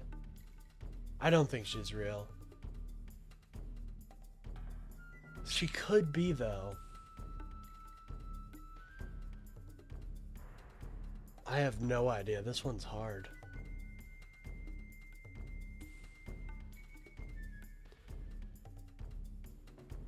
The numbers so he knows. Oh, I mean, some people, I don't know why you have a 3-minute delay. For other people, it's actually not as delayed for some reason. Maybe I'm tripping though. I don't think that woman's real. And I don't think this guy's real either. I don't think, let's see, so it'd be 10, 11, 12, 13, 14, 15, 16, 17, 18. 18 is not real. 18 and 17 and 16, not real people. But this guy, I think this guy is real. I think this man, this hunk of absolute distilled manliness, I think this guy's real. How are you guys feeling about him?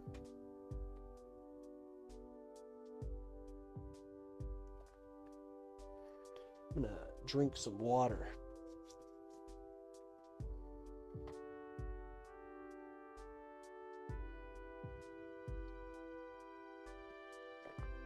$19 could be real. Hold on. 1, 2, 2, 4, 8, 12, 16. I think 19's real. I agree. All right, we're towards the end. What do we think about, yeah, the lighting looks good on that one. What do we think about this, this woman here, though? I don't think she's real. I am gonna feel so bad if that woman's real, but I don't think she is. The proportions aren't right. No offense if you are real. Anyways, this guy, is he real? I think this This kid might be real. I think this kid's real. Yeah, 20's fake. 21 though, I'm kind of convinced might be real.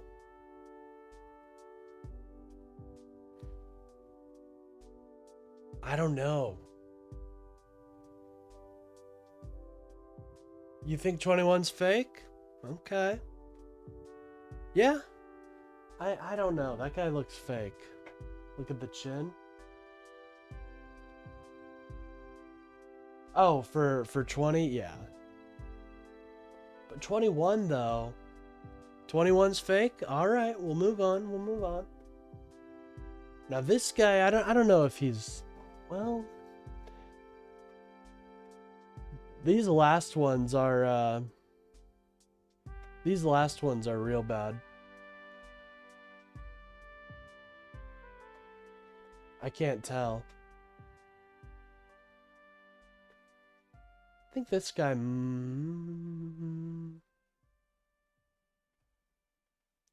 look at his hair though.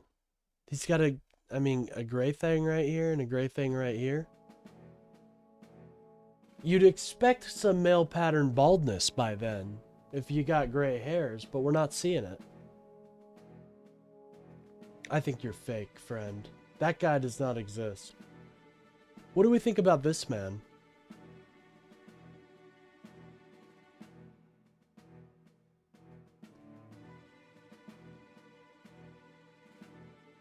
I don't know. The proportions are a little strange on him.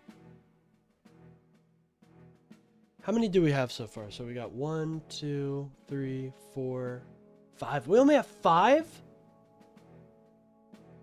Oh my god. We only have 5. We need 3 more. That dude is on a list, but real? LOL. Alright. What do we think about this woman, though? We're gonna have to go back and choose 1 more if this woman is real, or 2 more if not. That dude is on a list, but real.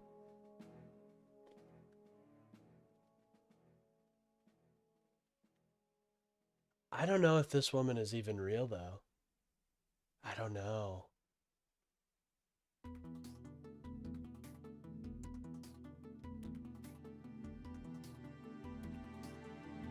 I don't think she's real. Oh no, we missed 2 people are real that we missed.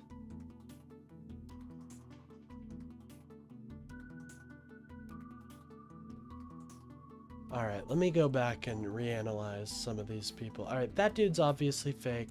Fake. Fake as hell. Fake as hell. I feel confident that these people are fake. Now this woman, make the chin guy real? Talking about this guy? Or this guy?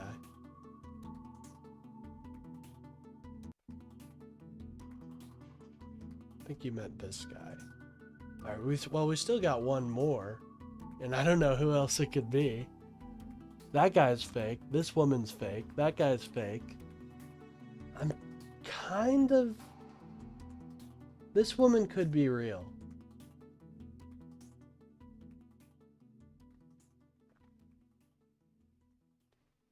This woman right here could be real.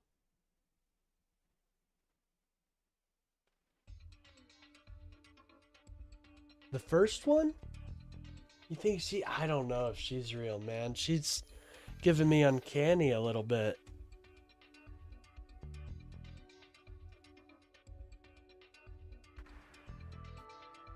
I don't know. This one's hard. We gotta pick 1 more. 1, 2, 3, 4, 5, 6, 7. Yeah.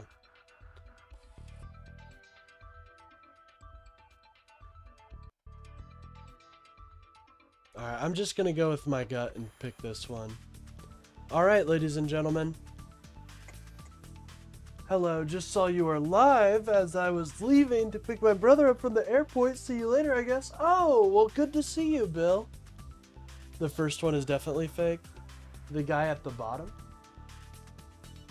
Second to last guy is a mugshot.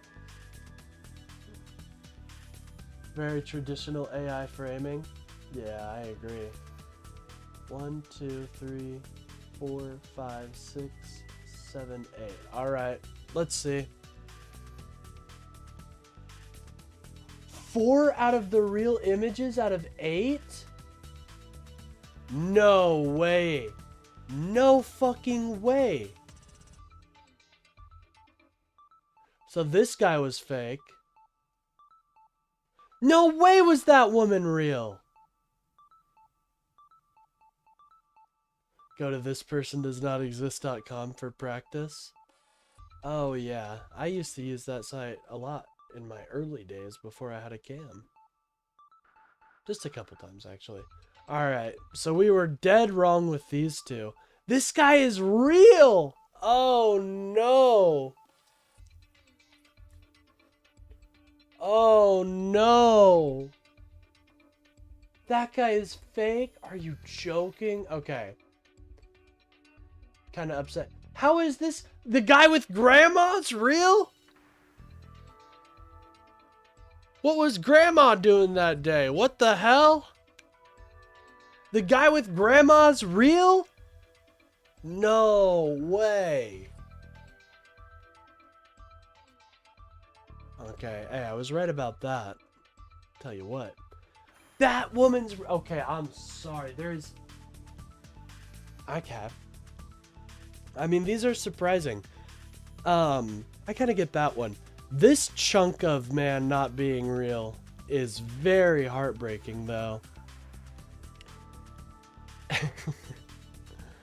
And unfortunately, this woman was indeed real.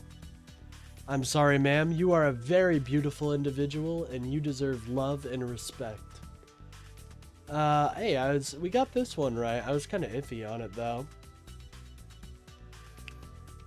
I kind of had a feeling this guy would be real, but I guess not. And then finally, he's real. Well, if AI tries to impersonate somebody, I've got a 1 in 2 chance of getting it right. I'd say those are good odds. Wow. Well, ladies and gentlemen, congratulations. That's a failure. We failed, unfortunately. Well, let's submit that. Yeah. This is for, who was it for? It's for Berkeley. So, shout out to Berkeley. Oh, no, that is so bad. We gotta train ourselves. We gotta set up a program to train ourselves or something. That is bad.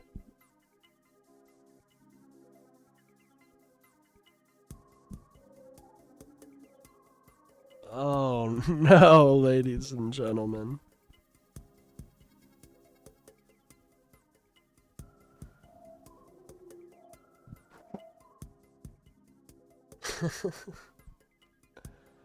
Well, I have a feel we have half a chance of being replaced by AI. So, I hope that makes you guys happy. I've been wanting to watch this video, but there's just a lot happening right now. Ooh, a conversation with Jack Smith. That looks good. I might watch that myself.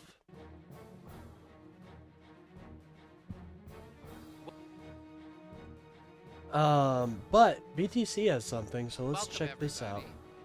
My name is David Wilkins. I'm the faculty director. Hi, David Wilkins. All right, let me pause the music.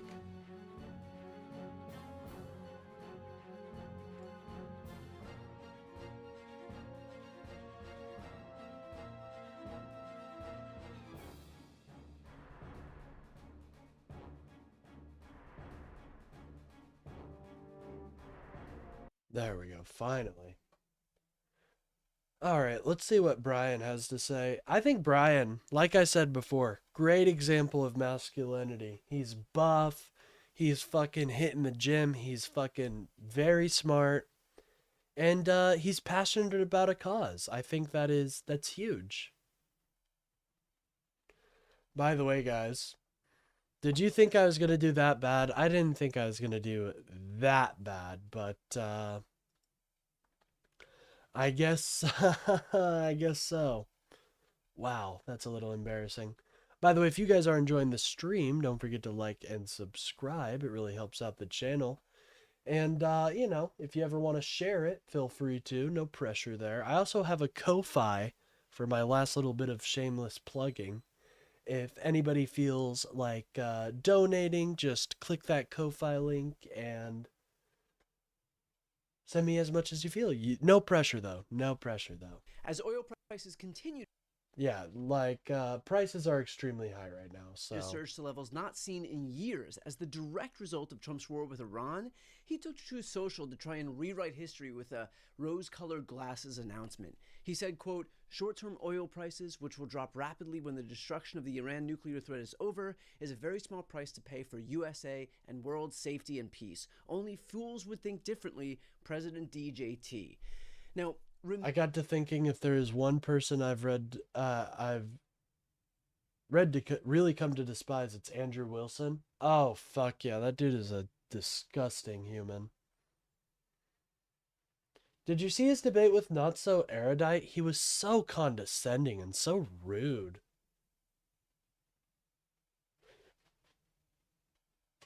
He like was using her first name and shit, which is like, it's fine, but I don't think they ain't homies on that level, you know? Yeah, Andrew Wilson is a real scumbag. I'd love to debate him sometime. His tactics are very easy to distill. It's essentially overpower somebody and talk over them. That's it. You have to have some, you know, he has some knowledge. He'll have some knowledge about what he's talking about, but not nearly enough to contend with people that actually know what they're talking about. His debate tactics is garbage. Yeah, I think they don't actually address any points. I think the way I debate is kind of toxic to them, actually, because I try my hardest not to raise the aggression level. You know what I mean? I try my hardest to come on a, you know, equal footing. Now, if they come in hot, obviously that's a different thing. But, you know, if they come in honestly and just want to know my positions and wonder why I'm feeling that way, and, you know, they have some disagreements and they let that be known, and we can have a discussion like that, that's toxic to them because they want the soy out. They want the soy out so much. That is what their entire content is. It's the soy out. That's why their viewers watch, is the soy out. If you show them a boring conversation between people that agree, it's not going to matter. They're not going to watch that. They're going to be bored to tears. So that's what I advocate for when going on those shows. Just seem reasonable. Don't seem crazy. Don't seem mean or mean-spirited. You got to kill them with kindness. And that's not weak, by the way. It is 10 times harder to be kind and be understanding and accepting than it is to just scream and soy out. It is extremely hard. I fail at it constantly, but it's something I want to improve on because I've seen the results. I see that people who see somebody as kind and accepting are far more likely to come to that cause than somebody who is bitter and unaccepting and rude. Remember that Donald Trump quite literally campaigned by saying this. But I thought I'd bring that up because it pissed me. Oh no, you're totally fine, dog. Don't worry about it. Andrew Wilson pisses me off too. I will unleash energy independence and we will bring the price of gasoline down immediately. So we're going to get your gas prices down and we will, ready? Drill, baby, drill. Dude, look at this guy right here. He's clapping like a seal. Drill, this guy right here. drill. Art. Spend a lot less money for your gasoline. You have that special stuff. We will unleash American energy and bring prices way down fast. He also campaigned by saying this. I'm not going to start a war. I'm going to stop wars. No more wars, no more disruptions. We will have prosperity and we will have peace. Under Trump, we will have no more wars, no more disruptions, and we will have prosperity and peace for all. I am the candidate of peace. Whoa! Dude, you gotta look at the MAGA crowds. You gotta look at the MAGA crowds. They are a whole host of... You know, we gotta appeal to these people. Democratic policies do appeal to them. I wish it was more apparent. Wow, look at that crowd. I mean, try to pick one that's more iconic. I don't think you can. From man who looks like a mannequin, looks like a mannequin with a fake beard, to man who definitely has a real fucking beard.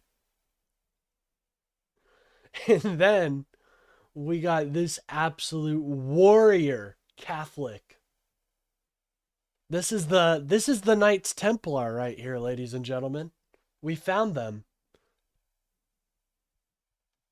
I am peace. So I want to make sure that I have this correct. Trump spent every day on the campaign trail vowing to lower gas prices if he became president. He also vowed that the era of forever wars in the Middle East would be over.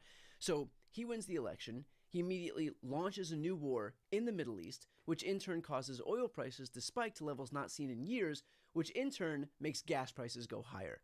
In fact, take a look at the surging cost of oil right now. It's hit well over $100 per barrel. The Wall Street Journal, which is owned by Rupert Murdoch, not exactly a crunchy liberal, has called this the, quote, most severe energy crisis since the 1970s. All of which would be bad enough on its own. But remember, this is all an unforced error. This did not have to happen. Even the Trump administration concedes that no attack by Iran on the United States was in the works, which means Donald Trump just made the voluntary choice to plunge us into a war and usher in an energy crisis that otherwise, had he not acted, simply would have been avoided. I've said in the past that presidents are generally not responsible for high gas prices or low gas prices. When gas prices rose on... Isn't this insane, though, that this is like one of the rare examples where they actually are responsible for the gas prices being so high? Isn't that so fucking insane? The one time where it's like actually not just something else happening, it is directly because of our involvement. And it's under Trump. Isn't that just... It's serendipitous. It really is. I don't know if anyone pays attention to the doomsday clock thing, but a couple weeks back it shifted. Oh yeah, we're definitely in the well, we're very close to midnight. I'll say that, but we've been seconds to midnight and still been able to rally. So, you know, the doomsday clock, it is something to be cognizant of, but it's also something to strive to reverse. But yes, I did hear about that. Under Biden, it was the result of a combination of external factors. The post-pandemic demand surge after the economy finally reopened. Where's those fucking global Beatles? inflation, which I increased want to the find one of overall those cost Beatles fuel, to charge and me Russia's up. invasion of Ukraine, which tightened the global oil supply. Would those have been different under a different president? Unlikely. But still, Biden took the blame because presidents take the blame. But the reality is that he had essentially no impact. Just like, again, presidents rarely impact the actual price of oil. But this right now is a rare occasion where high gas prices are actually the direct result of a president. Without And it's Trump, all Trump's again, fault, this would not have dude. happened. It only happened because Trump decided that he wanted it to. Oil prices spiking is the fault of one person and one person alone, which is normally the kind of thing that Republicans have a short fuse about. After all, these people are straight up willing to sacrifice the global climate if it means they can fill up their tank for a few bucks less.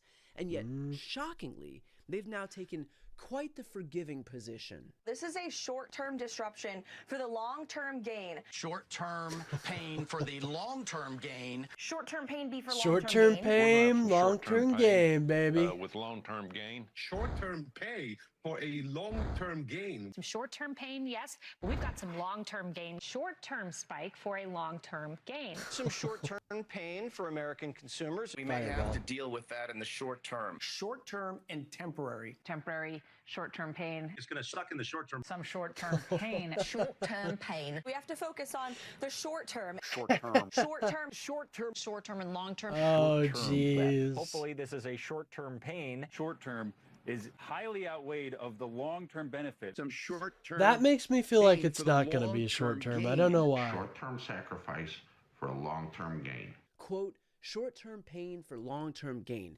This coming from the political party that called Democrats Nazis for asking people to wear a mask for a couple of weeks to stop a global pandemic. I mean, my God, you would think that epidemiologists asked everyone to give up an arm.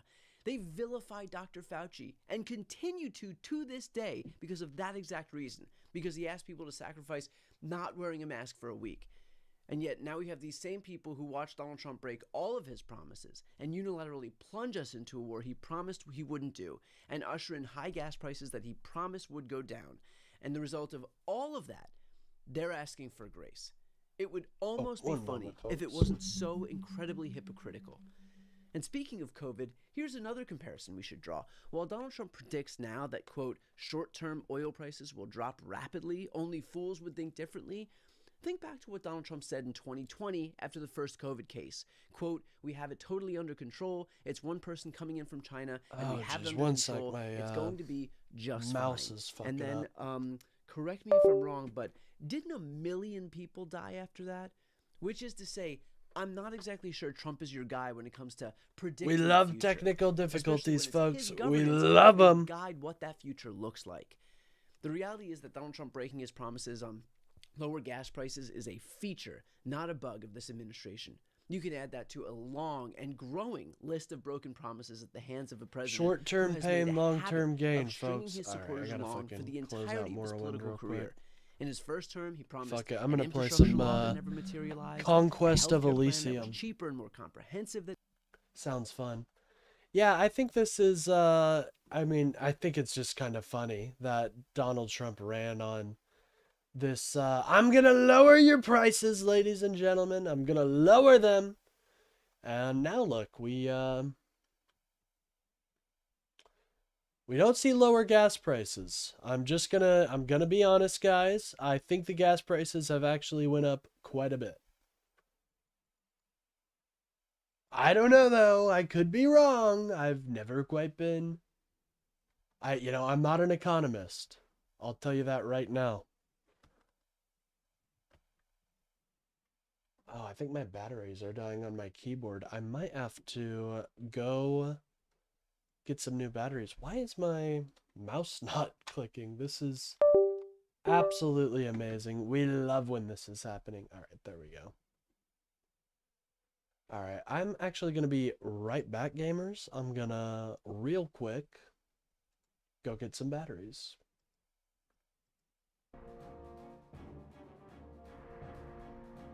Hold on. We need a better song.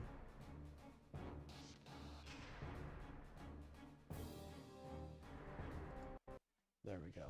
All right, be right back, gang.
What up, gamers? Damn, I didn't know my audio was on. Oops.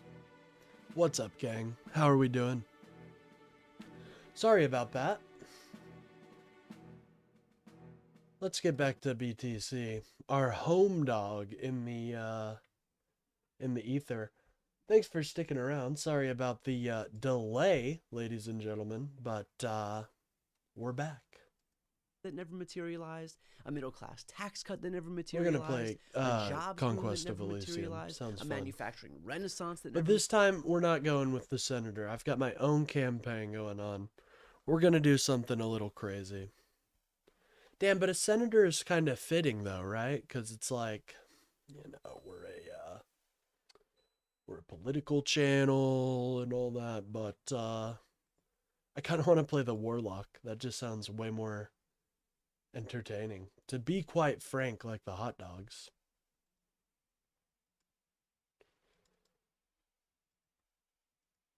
Well, we got a couple options actually. Here, I'll let you guys I'll give you guys some input here. We got a gaming time real quick, and we'll shift this a little bit to there. Perfect. By the way, if you don't have Conquest of Elysium, very fun game. Highly recommend. All right, this is the first option. What ages are we playing? And we got the Dark Ages, agricultural period. I think the Empire is the most stable, and it has the most like cities. But and things are a lot more stable as well. So like there will be random events where one realm will shift into another, and that doesn't happen as often. Honestly, monarchy might be a fun vibe.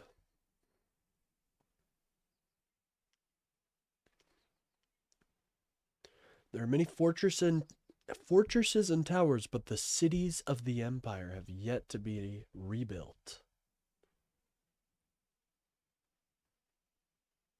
I'm just gonna go empire. Enable score graphs. All right, this is the hard option here. I mean, I think warlock would just be the coolest. I think we're gonna go warlock, ladies and gentlemen. Yeah. And we'll just have a bunch of random players. Delete. I'll actually delete a good amount to have a good start. All right, let's one more. Let's go, gamers. materialized. Then in this term, he's done the same thing, promising reduced costs and cheaper groceries and lower rent and justice when it comes to Epstein's victims and accountability when it comes to his criminal associates, but he is not delivering on any of those things. The only thing he's actually done in both terms. Now, how quickly do I get absolutely stomped? Is give a tax cut to himself and his rich pals. That's it. I don't know how to make this any clearer. He does not give a shit about you. He never did. He just says things that people want to hear, but he never delivers. His entire presidency is a graveyard of broken promises. He didn't end the Russia-Ukraine war, didn't lower prices on day one, didn't bring down inflation. What do you guys think about the rage bait that Donald Trump is a lame duck president? How are we feeling about that being the rage bait for debates tonight? I don't know. I think the one I have, Trump is hurting America, is pretty good. I don't know if it really needs to be expanded upon, but we gotta enrage MAGA. But we obviously can't be a bunch of liars and stuff and be like, oh, Trump is a pedo. We don't have much evidence of that. Although more and more is coming out, so I do think you might have a case. Didn't release the Epstein files, didn't usher in a manufacturing renaissance, and guess what? He won't, because those are just things he said to get your votes. And now that he's got them, he doesn't need you anymore. Now it's about him. Now it's about his legacy. Now it's about his headlines. Trump's presidency isn't about serving anyone other than himself. And at this point, It's all but impossible not to recognize that. And look, there will, of course, be those who opt to believe. Dude, did we straight up just spawn on an island? On an island, dude? Alright. Trump is endangering America? Ooh, that one's a good one. Shout out, Steph. That one's good. Oh, damn, we can fly upwards. We could... No, I don't think we'll have enough power to do that. Let's slaughter some goats, though. Oh, we overran them. This is a little scary, because if they come on land, that would be upsetting. But you know what? I mean, being around all these mountains is actually pretty advantageous. It's going to be impossible to invade our citadel. Leave Trump, and if you want Not to be impossible, fooled for the but- millionth time, that's your prerogative. But for those diehard Trump supporters out there, I just have one request. Think about the point of putting this guy in office. Was it for you to sacrifice for him, or for him to work for you? Because thus far, the sacrifices are only going in one direction. His net worth is $4 billion higher in the last year, and you're stuck with gas prices that are rising faster than ever before in living memory. If you want a king who demands slavish devotion to him, that's what you've got. But if you want someone who is actually going to hold true to his word, not to forget about the little guy, the working class guy, then you might want to take a long, hard look in the mirror and ask yourself if that's what you've got right now. Because the truth is that we all know the answer to that question. Brian Tyler Cohen. Fucking badass. We love him. Oh, I forgot. We had Sargon. Alright, we'll put that back here. I'm going to click out of that. We failed. We failed the test. Alright, let's watch this. It's I've been wanting to watch it for a minute, so let's see what Louis Ross. Today, welcome to today's episode of Our Government is Run by Pedophiles and How You're Getting Fucked. Oh, interesting. I'm your host, Louis Rossman. I know I'm going to sound salty in saying this, but there were consequences to somebody like me not becoming FTC chair. This may have... What is up with this video? This is so weird, dude. It's only this video. It has some weird thing where it's like not letting me watch it. Hey everybody, how's it going? Hope you're having a lovely day. Welcome to today's episode of Our Government is Run by Dude, this is what I'm Pedophiles and How You're talking Getting about. Fucked. I'm your host, Louis Rossman. I know I'm going to sound salty in saying this, but there were consequences to somebody like me not becoming FTC chair. This may have seemed like a joke to you, but a year and a half ago, I showed up on this Bro, what is going... Okay, if this video is on website, Nominees for the People, that was started, I think, by RFK Jr., correct me if I'm wrong, and the idea behind this website right, here we was go. to figure out who people wanted for high up positions in government, because this was supposed to be a government by the people, for the people, and... All right, ladies and gentlemen, I don't think we're able to watch this video. For some fucking reason, it just keeps loading. I don't know. Well, go check out Louis Rossman. He's a cool guy. Cool dude. Anyways, how money might have influenced Iran's decision for make Khamenei as the new supreme leader. TSA staff shortage leads to hours-long security line for travelers. New footage appears to show U.S. Tomahawk striking Iranian girl school. That's fucking horrifying. Let's see what Face the Nation has to say.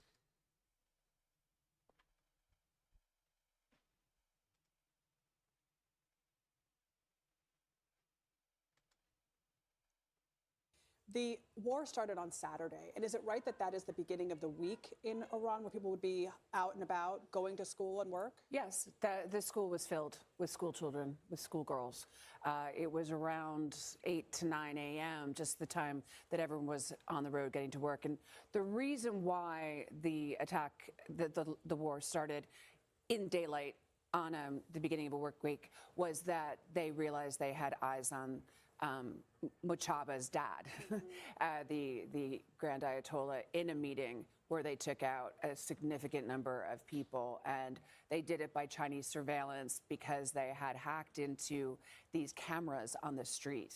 So, and the Israelis had done that. So definitely a joint mission But obviously, through the fog of war, this is a tremendous, horrific civilian casualty of these young girls, too. So you heard me ask Charlie Vagada about the... Yeah, and it's horrific, but it also makes it makes us seem weak. I don't know why more people are in it. This makes us seem weak. It's not, I obviously fucking care that a bunch of children got fucking killed, but it's not only just that, okay? It makes us seem like we are sloppy.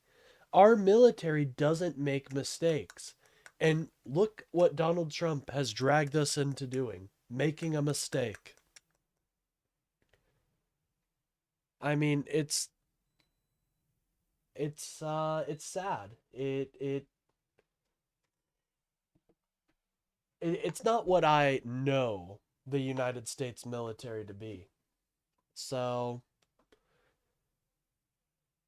yeah, this is and then it obviously doesn't help that we have our leaders lying about it. Does that help anybody? Does that make anybody safer? No. It just makes tensions rise.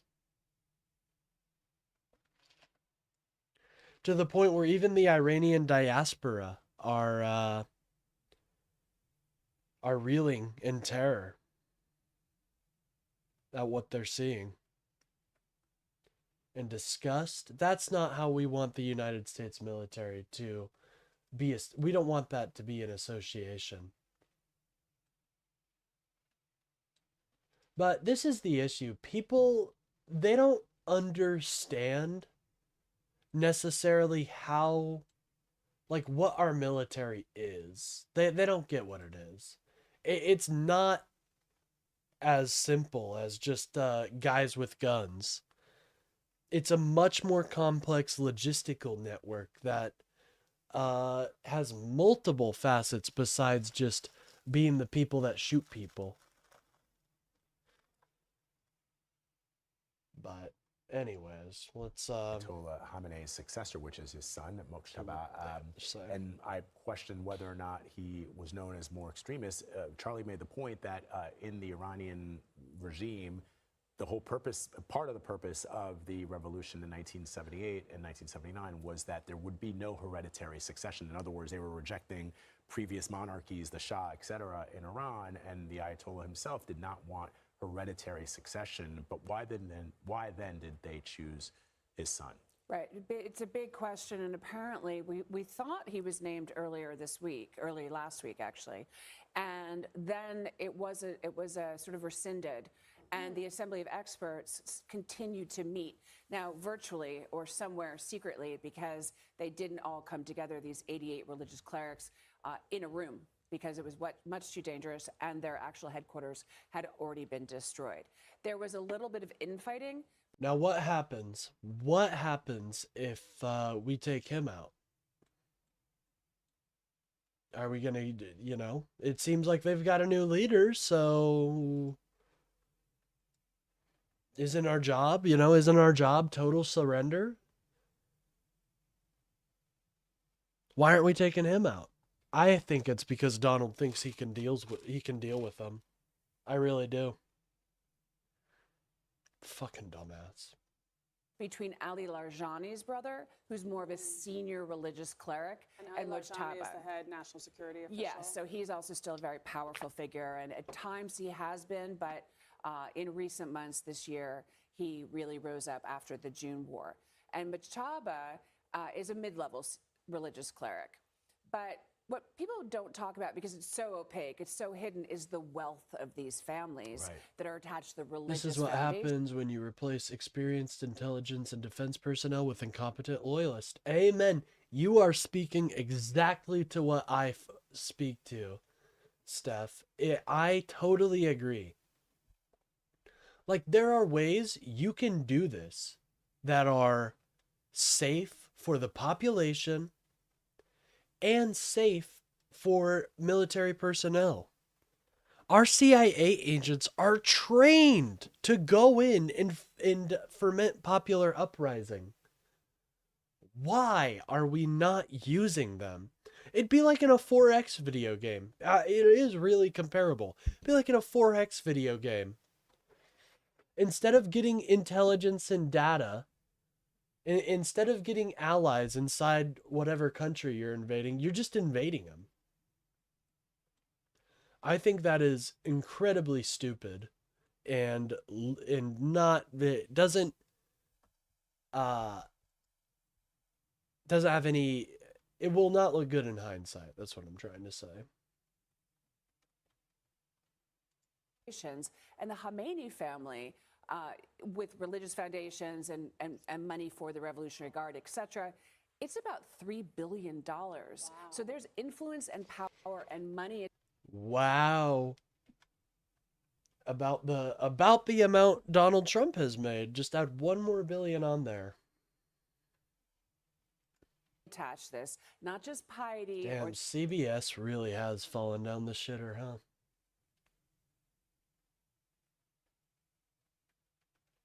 The idea that they're religiously fundamentalist part of the regime too. That's an excellent point, Courtney, because I think that people perhaps might believe that they I used to be a huge fan of CBS. Somehow, as you say, I'd have it running every morning before I'd go to school. Yeah, that's sad. It really has become just a blowjob for Donald, for this admin. These monkish, like pious religious leaders, when in fact there is so much wealth and money tied up in this, and that's this jockeying for position that you see, including the Iranian Revolutionary Guard, which from its early beginnings to where it is now is an economic and political powerhouse, not just a defender of the ideals of the Islamic Revolution. So then the question, of course, becomes, when we see the path forward for the regime, it almost strikes me as if this is a defiant appointment, in that he's perhaps known to be even perhaps more radical. He is actually, he is more of a no, but like in the Shia Muslim Shia Islam, he's actually a true. He teaches classes. His father was not high up on the I don't know the rankings, but of religious theocracy. He is that guy. I always put it into Catholic terms. Yes. Because the Shia love their saints, and they revere the 11th Imam that disappeared, and they use figures and saints, and the Sunnis don't like that. And so you have a hierarchy from a Monsignor to a Pope. Now that would be more understandable to most people. Like, devout Catholics listen to the Pope and defer to what he says. And so in this strain of Shia Islam, which is incredibly extreme and repressive, this supreme leader also exists not just as above the president, above any election. He's a religious leader. He's a religious leader. He's seen as sort of interpreting the voice of God. So you can't underestimate how important this is, but also the voice of God. And I like how they're like, Now I get it. God. Okay.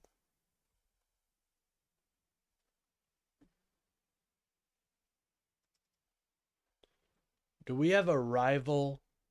Ladies and gentlemen, I don't know, but it seems like we may have a rival.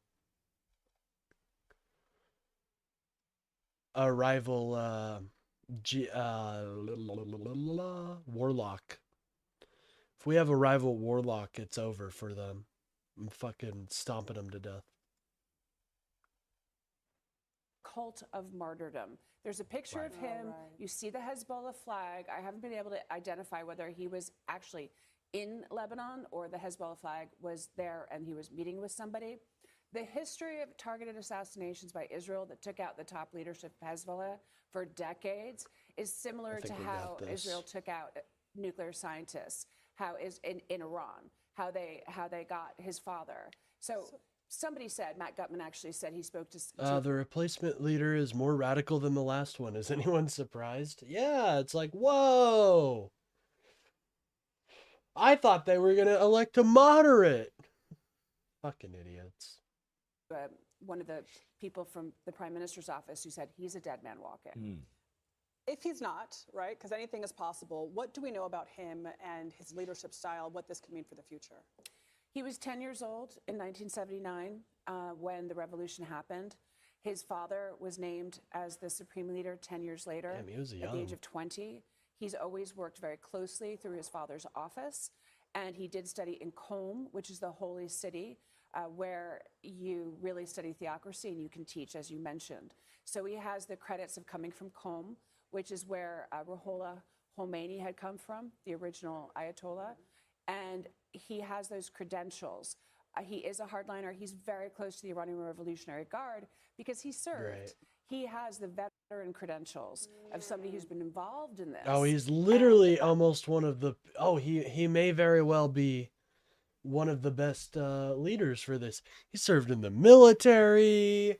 He's a hardliner. He served in the cleric orders. Oh, wow, great. I'm sure we'll be able to reason with this guy. I'm sure of it. Fucking idiots, dude. Oh my God. That is insane to me. He's like any leader, but comes with lettuce and sour cream. Yeah, exactly, dude. It's like we literally picked... This is the guy. If anybody was to come around and fucking do it and rally the people, this is probably the guy. So that's just great. So happy about that. Oh my God, dude, this is so stupid. I'm sorry. All right. Backing of the military, even though Israel and the U.S. are trying to decimate the top leadership, they have a deep bench, a deep level of leaders that can keep coming up and taking control. And you can't underestimate, as you pointed out, Courtney, the fact that he is a religious leader. And although the messaging from the diaspora here in the United States, and when we see young people taking to the streets prior to this. So fucking stupid, dude. Oh my God, there's going to be propaganda videos, I'm sure, about him that are just going to be like sick and they're really going to radicalize the population. Great. That is amazing. We are doing so well in this war. I'm going to shove that in fucking MAGA's face today. Look, ladies and gentlemen, look what you have awoken. This is just fucking amazing. Now we have someone even more radical than the Ayatollah. Even more credentials than the Ayatollah.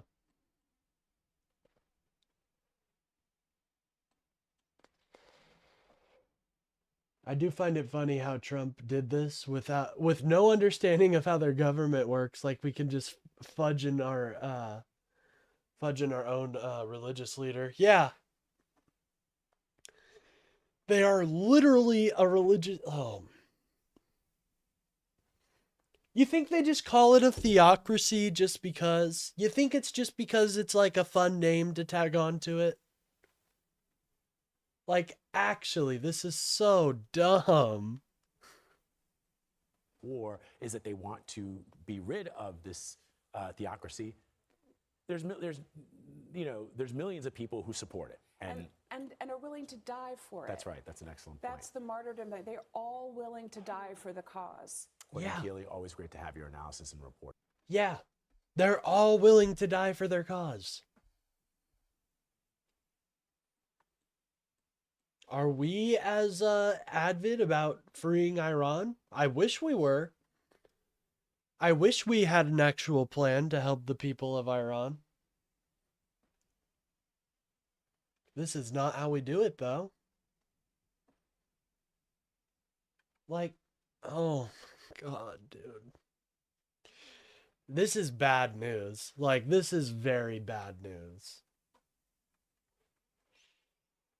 Because not only is he going to oppose the U.S., there's no doubt about that.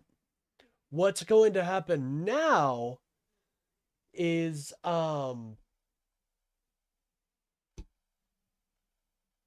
he's going to have they're going to have that credibility. And he may very well get popular support somehow. I don't know. Maybe he'll use the propaganda of a I don't know, like a children's school getting bombed. It'd be really bad if we did that, you know? But good thing we have nothing like that on our record right now. Anyways, this looks interesting. Conversation with Jack Smith. I don't know if it would be good stream material though.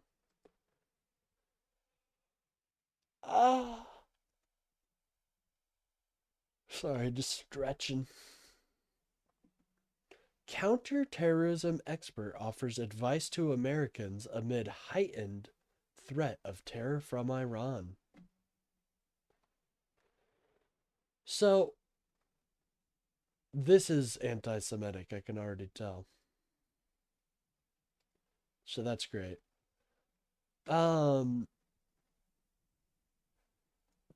This is why I don't go outside. Right here. No, I'm joking. Ooh, I want to hear about this. You guys remember Representative Tony Gonzalez? Is unwoke getting flagged? I think so. I've noticed that a lot of, like, whether it be blatant racism, blatant anti-Semitism, blatant sexism, it's just been allowed, so.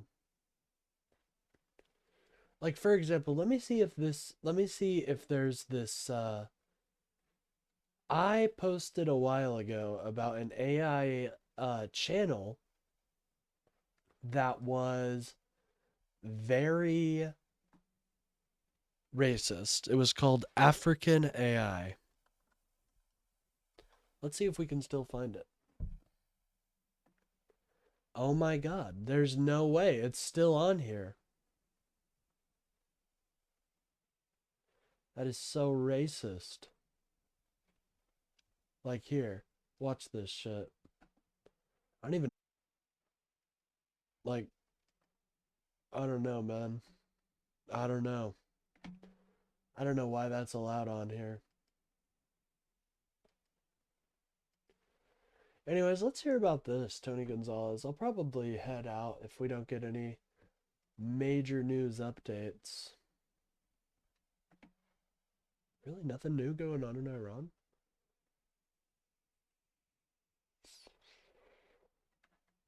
Interesting. 4 more drones attacking vast Saudi oil fields. So, something else I've heard about the war in Iran. A big point is going to be the desalination facilities. It is interesting how much racist people use AI. Yeah, it's kind of shocking, to be honest. I feel it's probably just to get rid of it's probably just to live out their racist predictions, you know? By the way, if you guys are enjoying the stream, don't forget to like and subscribe. It does help out the channel and gets me boosted out there in the algorithm. I do 2 shows every day. So this show, I start at 10 a.m. and usually go to either 2 p.m., 1 p.m., my time, that's CST. And we just kind of vibe and play video games and talk about the news. And then at 6 p.m., I debate MAGA on YouTube Shorts. So if that interests you guys, go check that out. Anyways, Pentagon identifies 7th U.S. service member killed in Iran war. Yeah, I heard about this last night, but I didn't want to speak on it too much. Yeah, this is heartbreaking. My thoughts go out to the I can't say my thoughts and prayers, you know, and I'm not a Christian, but you know, rest in peace. And rest in peace to the 1,230 people that have died in this fucking war. And the 397 in Lebanon, Jesus. No signs Iran moved uranium from a key nuclear site. Oh, I actually might I'm gonna save this real quick, actually. I've got a text document full of all my debate topics. And this is very important. So, is there any way? Yeah, let me share this.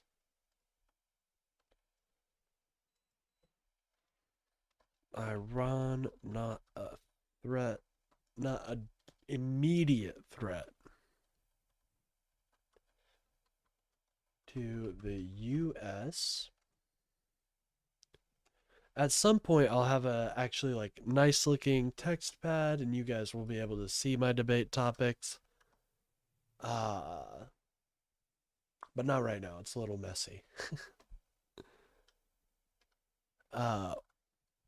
Key UN watchdog says Iran was not, it's a big not, moving nuclear material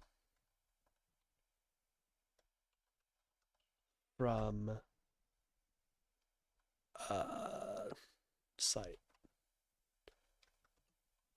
And then we'll put a control V there. All right. Thank you for waiting for me, ladies and gentlemen. MAGA doesn't really ever like bring up articles or tell, say anything, but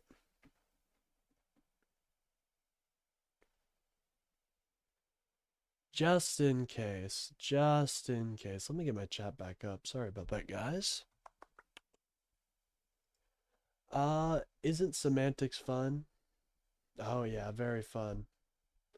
And I'm not gonna be, I'm gonna be honest, most militaries have, or most of our military stuff as of recent history has just been unilateral executive action. And that has its benefits and disbenefits. I think we should have, okay, so in a conflict like this, damn right you should go to Congress. But I don't know, something like a strike on some like something like the Houthis strikes, I wouldn't be too upset about. That's how I would put it.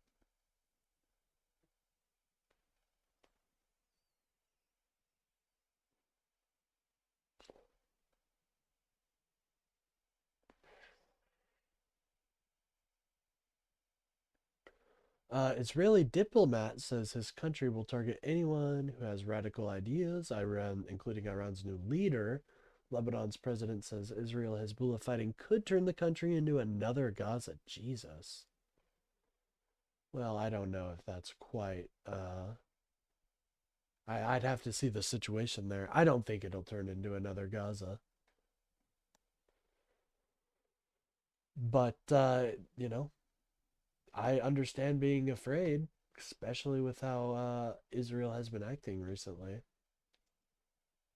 Anyways, let's watch this news report. This seems interesting. San Antonio at 5. We're here for you. Thanks for joining us tonight. I'm Mandy Noel. We have a lot to get to, and we start with Ooh, I would love. I just know he'll never. Hold on. Actually, you know what we could do? We are trying to convince people to become Democrats. So I'm gonna bring this. Let's watch this clip first. I might want to bring this clip up and be like, this is who the Republicans are electing. This is who the Republicans are electing here.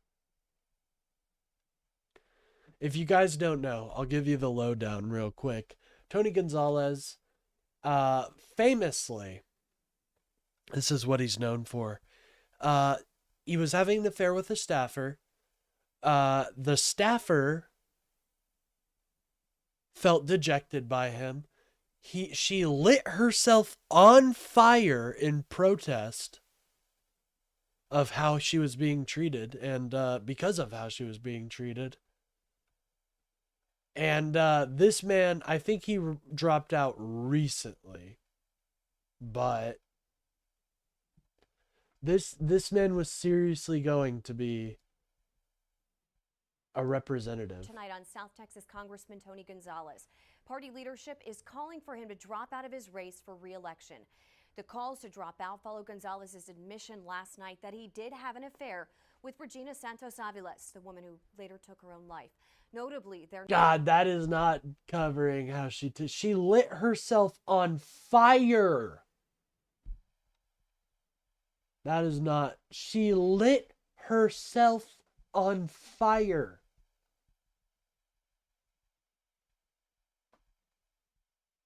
Fucking loser, dude. Fuck this guy. He must be like a absolutely horrible piece of shit.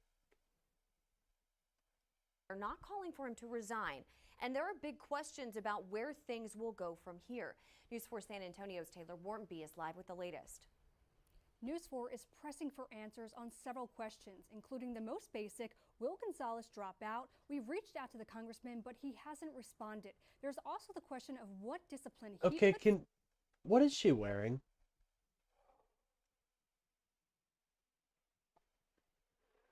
Taylor Warrenby.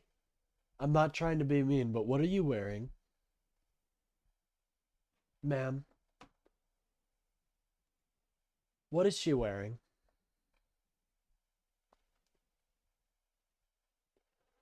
I don't even know how I would describe that outfit. What is she wearing?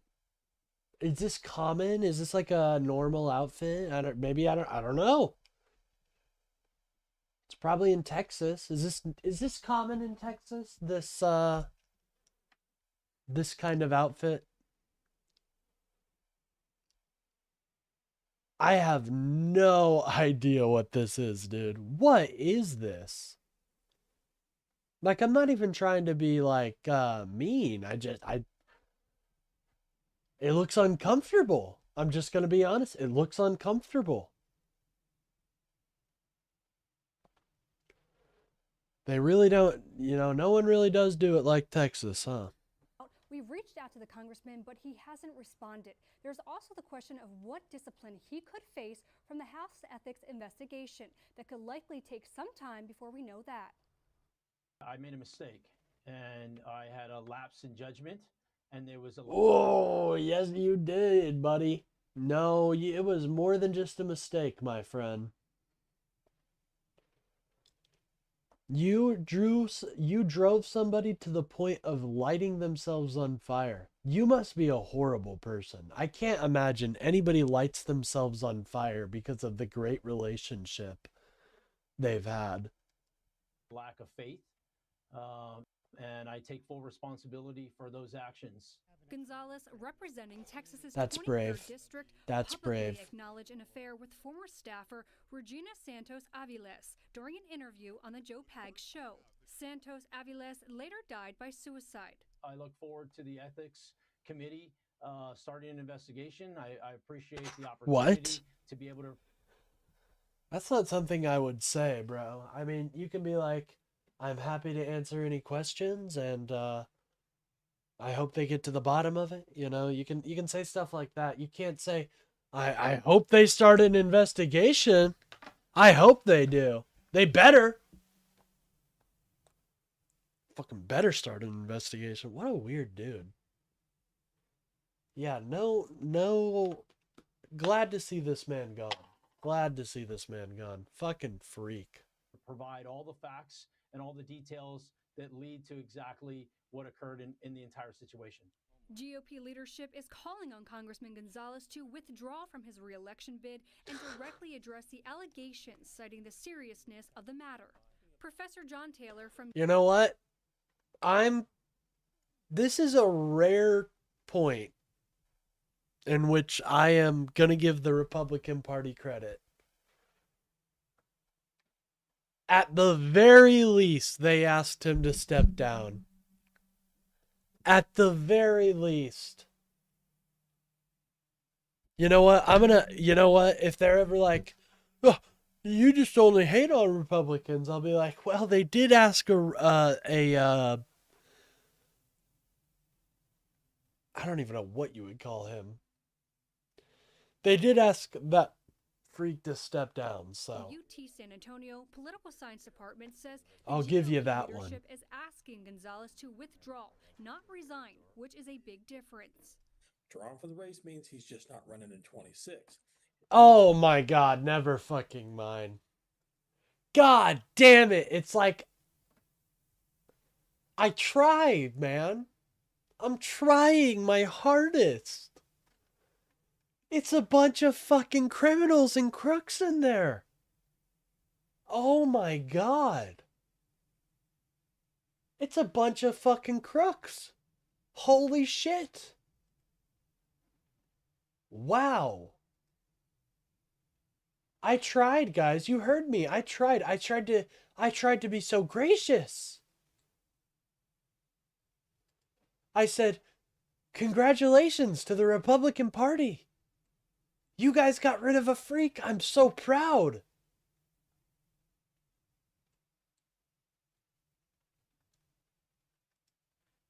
He keeps his House seat until January 27th. This is very important to Speaker Johnson and President Trump because we're talking about a razor-thin Republican majority already. Wow. Wow, wow, wow.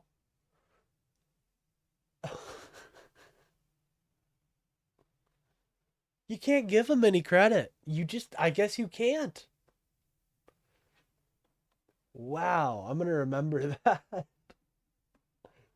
I tried my hardest. I tried to be so graceful.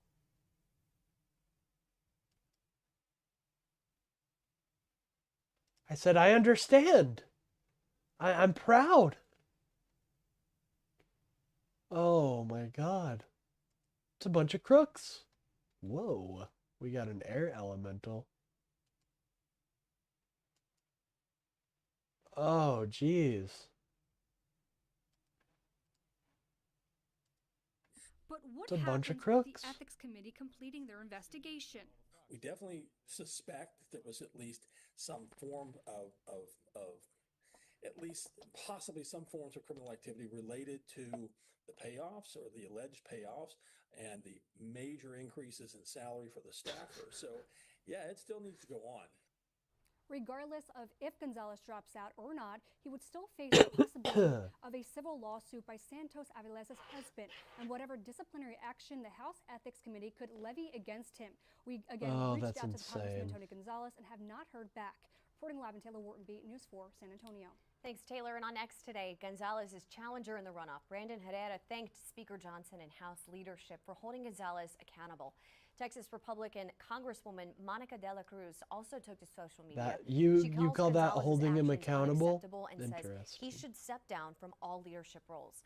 Gonzalez also made claims, several of them, in his interview with Joe Pags about police reports, the timeline of these allegations, and the political impacts. We spoke with attorneys for Adrian Aviles. Tonight at 6, we'll have reaction to the congressman's admission and the legal action they could pursue. Another major developing story today. Leaders in the Republican Party are calling for South Texas Congressman Tony Gonzalez to drop out of this year's election. Why do they have to be so evil? Why couldn't they just be like decent, you know? Why do they all have to be blood-sucking vampires? All of them? Everyone has to be a blood-sucking vampire? You're telling me all of them? I'm temporarily back while he's at baggage. Well, I hope he had a good flight, man. I hope he had a good flight. Tell him I said, what's up? From that guy doesn't exist.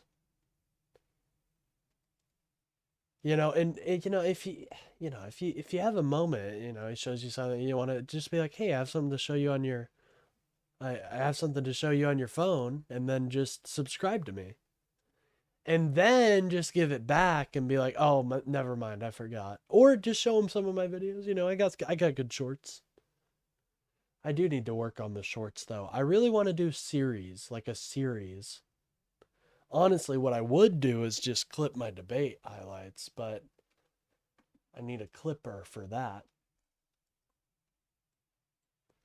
Anyways, God, would I be able to fuck these dudes up? Probably not. By the way, you can create a banned word list like the S slur, the T slur, etc. Oh, bet I'm gonna do that. Because there are a lot of losers that like to use those words. Anyways, it's funny how half the US population always voting for the guys whose platform it seems to be let's be super villains. Literally, dude. It's like, say what you want about the Democrats, but these guys are literally blood-sucking vampires. Literally. I swear to God, the first time I saw Mike Johnson, I thought he was the devil.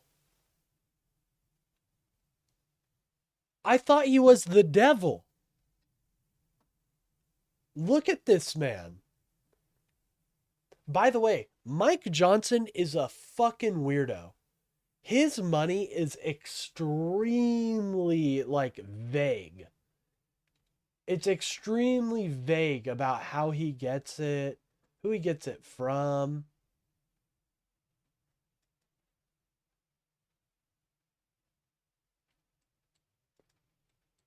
Or it's not necessarily vague who he gets it and how he, but it's more vague in the sense that he should be making a lot more money. But he only has like money in his like checkings accounts and stuff. Like he only has like $5,000. It's very weird.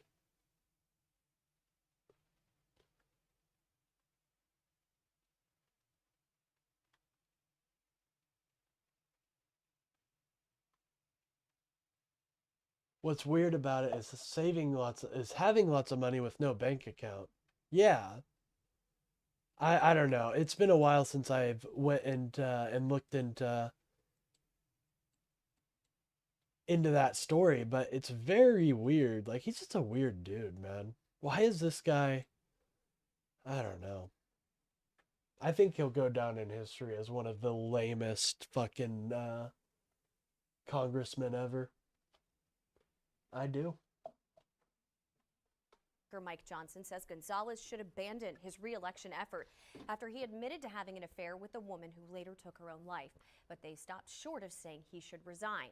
After months of speculation, Congressman Gonzalez acknowledged an affair with a staffer in an interview on YouTube with Joe Pags. It came one day after he was sent to a runoff election and a health ethics investigation was announced. We got to be learning We've from been that requesting guy. an interview about this for months. Gonzalez made several claims about police reports, the political timing of the allegations, and more. The News 4 I-Team's Jordan Elder joins us with how attorneys for that staffer's family are responding. We're told that Adrian Aviles now feels a sense of relief that the congressman has acknowledged the affair. It was Adrian's wife, Regina, who has been at the center of all this. She's the staffer involved in the affair who later died by suicide. Was there a relationship with this young lady who was working in your office? In an 18-minute interview with Joe Pags, Congressman Tony Gonzalez acknowledged an affair with his staffer, Regina Santos Aviles, after There was the House Speaker that was a pedophile, second worst. Yeah. All the details and all the facts. Actually, who's that? I've never heard of Say him. there's a whole lot more to this story. I want to present all the facts and all the details. There are no more facts to this story that will affect or alter the reality that he had a sexual relationship with a subordinate. That's attorney Bobby Barrera, who is representing Regina's husband, Adrian Aviles. He says the facts are already clear. Aviles released messages between Gonzalez and his wife, showing the congressman asking for photos and asking sexual questions. But when he was asked directly about the texts, were those real?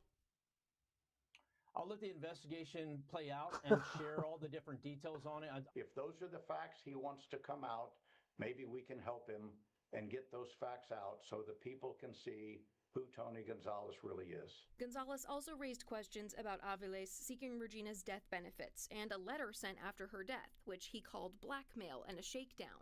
Barrera says that money was recoverable under the Congressional Accountability Act and that Gonzalez is deflecting. This is what Tony keeps pointing to attempt to take away the focus on him and to put the focus somewhere else. And then there was this statement. Facts are, I hadn't spoken with Ms. Santos since June of 2024. Gonzalez has consistently praised Santos Aviles' work, but he says the He's two here? hadn't spoken. Who's here? Who's here? Oh, God. I'm afraid. Oh, your brother. Okay. Well, all right, brother. Have a good day. Have a fun time with your brother. That's going to be a fun time. In more than a year before her death. Barrera says that's an admission and why his client was looking into a sexual harassment lawsuit. Well, that's the retaliation that she was receiving. That's the beginning of the end of her career as a result of Tony's sexual relationship with her. Gonzalez also pointed to the Uvalde police report about Regina's death, saying no one is talking about it. Gonzalez is not mentioned in this report, and it says police found surveillance video showing Regina setting herself on fire. We did bring this to you, and it took us months to get it because the Uvalde Police Department and the Attorney General had been blocking it. This is our article. We got the report 10 days ago, which means that you got this information 10 days ago. This is over on our website if you would like to see it. For the News 4i team, I'm Jordan Elder. House Republican leadership released a joint statement today calling for the Ethics Committee to act expeditiously. They want the congressman to withdraw from this race for re-election. So far, Gonzalez has not budged. I look forward to the Ethics Committee starting an investigation. I appreciate the opportunity to be able to provide all the facts and all the details that lead to exactly what occurred in the entire situation. If we're talking about not running for re-election, now he's got to figure out what kind of job he's going to have after he leaves Congress. But more importantly, he's now still facing allegations. UT San Antonio Political Science Chair John Taylor says if Gonzalez does withdraw, the Ethics Committee will still investigate allegations of criminal activity against him, which could lead to a civil lawsuit or criminal indictment. We want to know what you think. We are asking today, should Representative Gonzalez resign You know what? after admitting to I an think affair? he's a big stinker. I think he's stinky and he should not be a representative. That's what I think. Shout out to local broadcasting. We really do appreciate them. 8% of you at this point say yes. If you want to weigh in, just scan the QR code on your screen. Oh. Texas Congressman Tony Gonzalez says he will no longer seek re-election. He is dropping out of the race because other Republicans have urged him to do so after he admitted this week on a podcast to having an affair with a former staffer. News 4 broke the story last night about him stepping down. And this is just Gonzalez an says that he insane will story, finish out his dude. current term, but he will not be in the runoff with Brandon Ardetta in May. This week, the congressman told podcast host Joe Pags that he did have an affair with Regina Santos Aviles. She killed herself last year by setting herself on fire. A House ethics Dude, it's so fucking insane to hear. She killed herself by setting herself on fire, dude. That is so insane. I feel like people are just not... Like, this is insane, dude. Maybe, am I blowing it out of proportion? And maybe I'm the one that's fucking going a little wacko here. I don't know. That is just, yeah,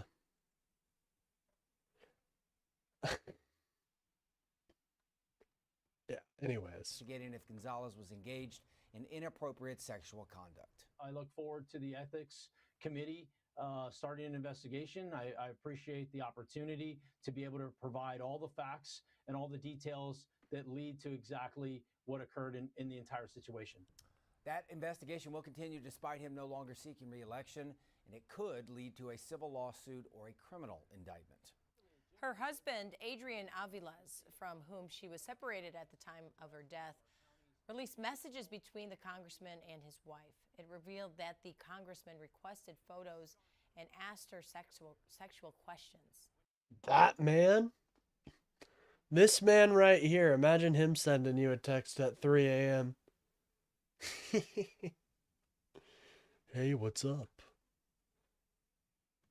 Oh my God.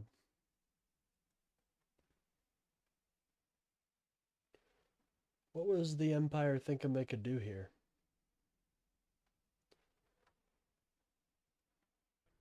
facts to this story that will affect or alter the reality that he had a sexual relationship with a subordinate. During the Joe Pags interview, the God damn it. I don't want to. Just, just imagine for a second how funny it would be. Put his face on the Adam Levine text. You guys know what I'm talking about?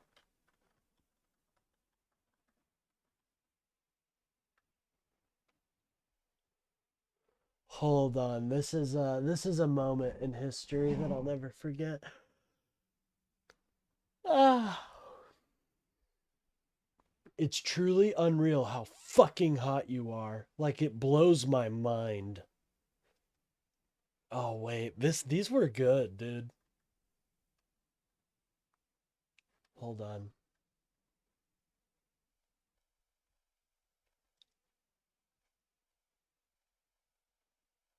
Okay, I don't know what that is. Yeah, here it is. Holy fuck. Holy fucking fuck.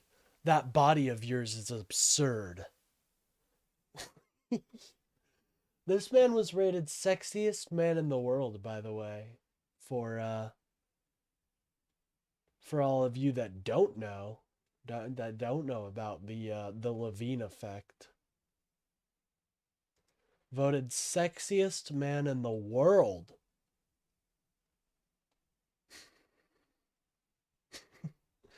Holy fuck. Holy fucking fuck. That body of yours is absurd. Amen, Adam. Well, you know, at the very least, he's being complimentary. We can say that. He's being complimentary to the woman.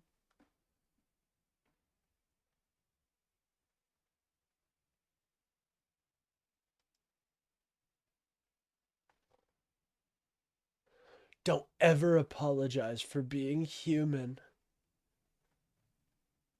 Distract yourself by fucking with me. Wow. Talk about a lover boy. Congressman raised questions about Aviles seeking his wife's death benefits. He also spoke about a letter sent to him after her death, calling it. Yeah, by the way, this fucking scumbag trying to seek the dead woman's death benefits. What the fuck? To take away the focus on him and to put the focus somewhere else. Congressman Gonzalez also pointed to the Uvalde police report about Santos Aviles' death, saying he was not mentioned in it and that no one is talking about it. Well, we reported on it weeks ago, and it stated police found surveillance video showing Regina setting herself on fire. Yeah, so you guys get the point. This guy was a fucking scum of the earth loser. Let's check up on any updates on Iran. 7th U.S. service member, we talked about that. Ayatollah, oil prices surging, talked about that. Oh, okay. A 26-year-old Army staff sergeant from Kentucky was identified as the 7th U.S. service member killed during the Iran war after being wounded on a base in Saudi Arabia on March 1st. The Pentagon said the first 6 deaths were Army reservists killed the same day at a Kuwaiti port. Jesus. Rest in peace. It's just, this is wanton slaughter for no reason, dude. No reason at all. New footage raised likelihood. Oh, yeah, we gotta fucking...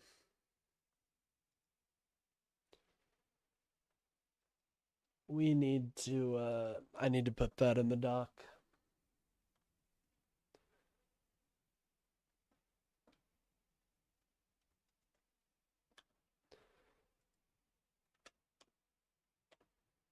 Here, I'm gonna make a section called The Iran War.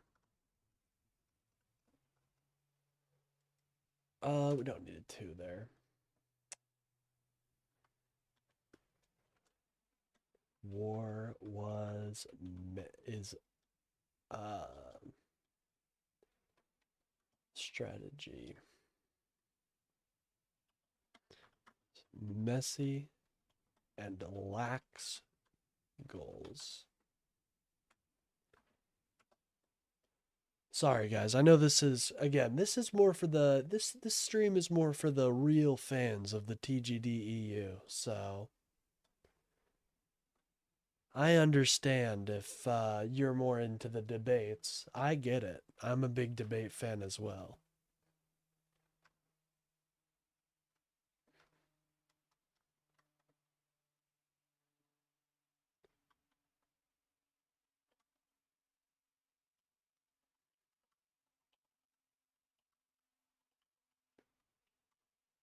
I can't believe there are people claiming that it was Iran that did this. Why would they do that, dude? I mean, come on. At least 165. That's just cruelty. Anyways, files. Inmate said guard discussed Epstein's death cover-up. What? Let's watch this. That's insane.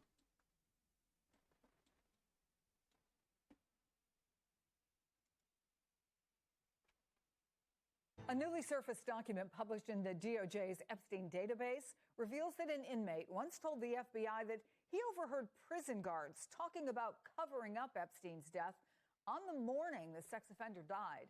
The No way this is fake. Really? This is going to take a lot. This is going to take some heavy evidence here. The document includes 5 handwritten pages of notes from the unidentified inmate's FBI interview. And while unsubstantiated, the details are likely to raise more questions about Epstein's death, which was officially ruled a suicide. Joining us now, Julie K. Brown, investigative reporter for By the Donald Miami Trump's Herald. DOJ. It's good to see you again, Julie. The inmate claimed that the whole wing, as I understand it, overheard this exchange among guards. Tell us what the notes from the FBI say. Well, this particular inmate said that he woke up to the commotion of them discovering that something was wrong, in the CHU, which is the special housing unit for people like Epstein who are supposed to be watched more carefully. And in this particular case, he heard the yelling and the screaming, and of course it roused him up. And he told the FBI that he heard them say something to the effect of, "You dudes, you killed this dude, you killed him." And then another female guard saying, "Well, we don't have to worry about this because we're going to cover it up, and my guys are going to have an alibi," or words to that effect. And so, this seems a little. This raises questions about what actually happened on that night, and for good reason. There's been a lot of errors. That's a lot of. I don't know if that necessarily holds up to credulity. I don't know. That's a lot. That's a lot you're going to ask me to believe from an inmate. You know what I mean? That's a lot you're going to have to, and if it led to any arrest, I mean, I'm assuming there would be something of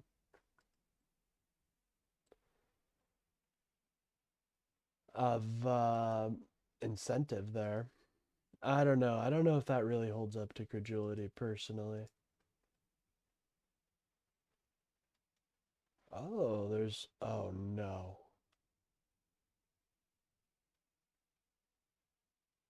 Oh no. Incomplete. Okay, this would be huge if we can kill these people, but I don't know if we can. A lot of errors made that night. And if you really look at the whole picture and all the problems that they had, I think that it's worthy to take a look at this inmate's statement, even though it was uncorroborated. So I know that you tried to reach the lawyer for the female guard who was working. MS Now has tried to reach her lawyer. But what else do we know about her and for that matter, the others who were on duty that day? Oh, they don't want to fight? Okay, that Well, gives she me was a relatively new some positivity. correctional officer, as I understand it. Some positive And feelings. the other thing that came out over the weekend was the New York Post was the first to discover, and I also found the documents myself that showed that the DOC investigators, the DOJ investigators, actually did some work on her finances, got her banking statements, and you could see them in the files, and it shows that she had quite a number of cash deposits into her bank Wish me luck, account. gang. So that's suspicious. And she To apparently be fair, it's searched. less sus than the official narrative. Yeah, I am very cautious, right, about stuff like this. Let's go. I got a philosopher's stone, dude. For Epstein's name just 40 minutes before his body was found. So, there's all these pieces that don't make sense and have never made sense, going back to the July 23rd when they found him laying on the floor of a cell. And his first words when he regained consciousness was, "My cellmate tried to kill me." He never said that he tried to commit suicide. In fact, all the psychological reports say that he felt that he had a good case, that he was hiring lawyers, that he had a great life.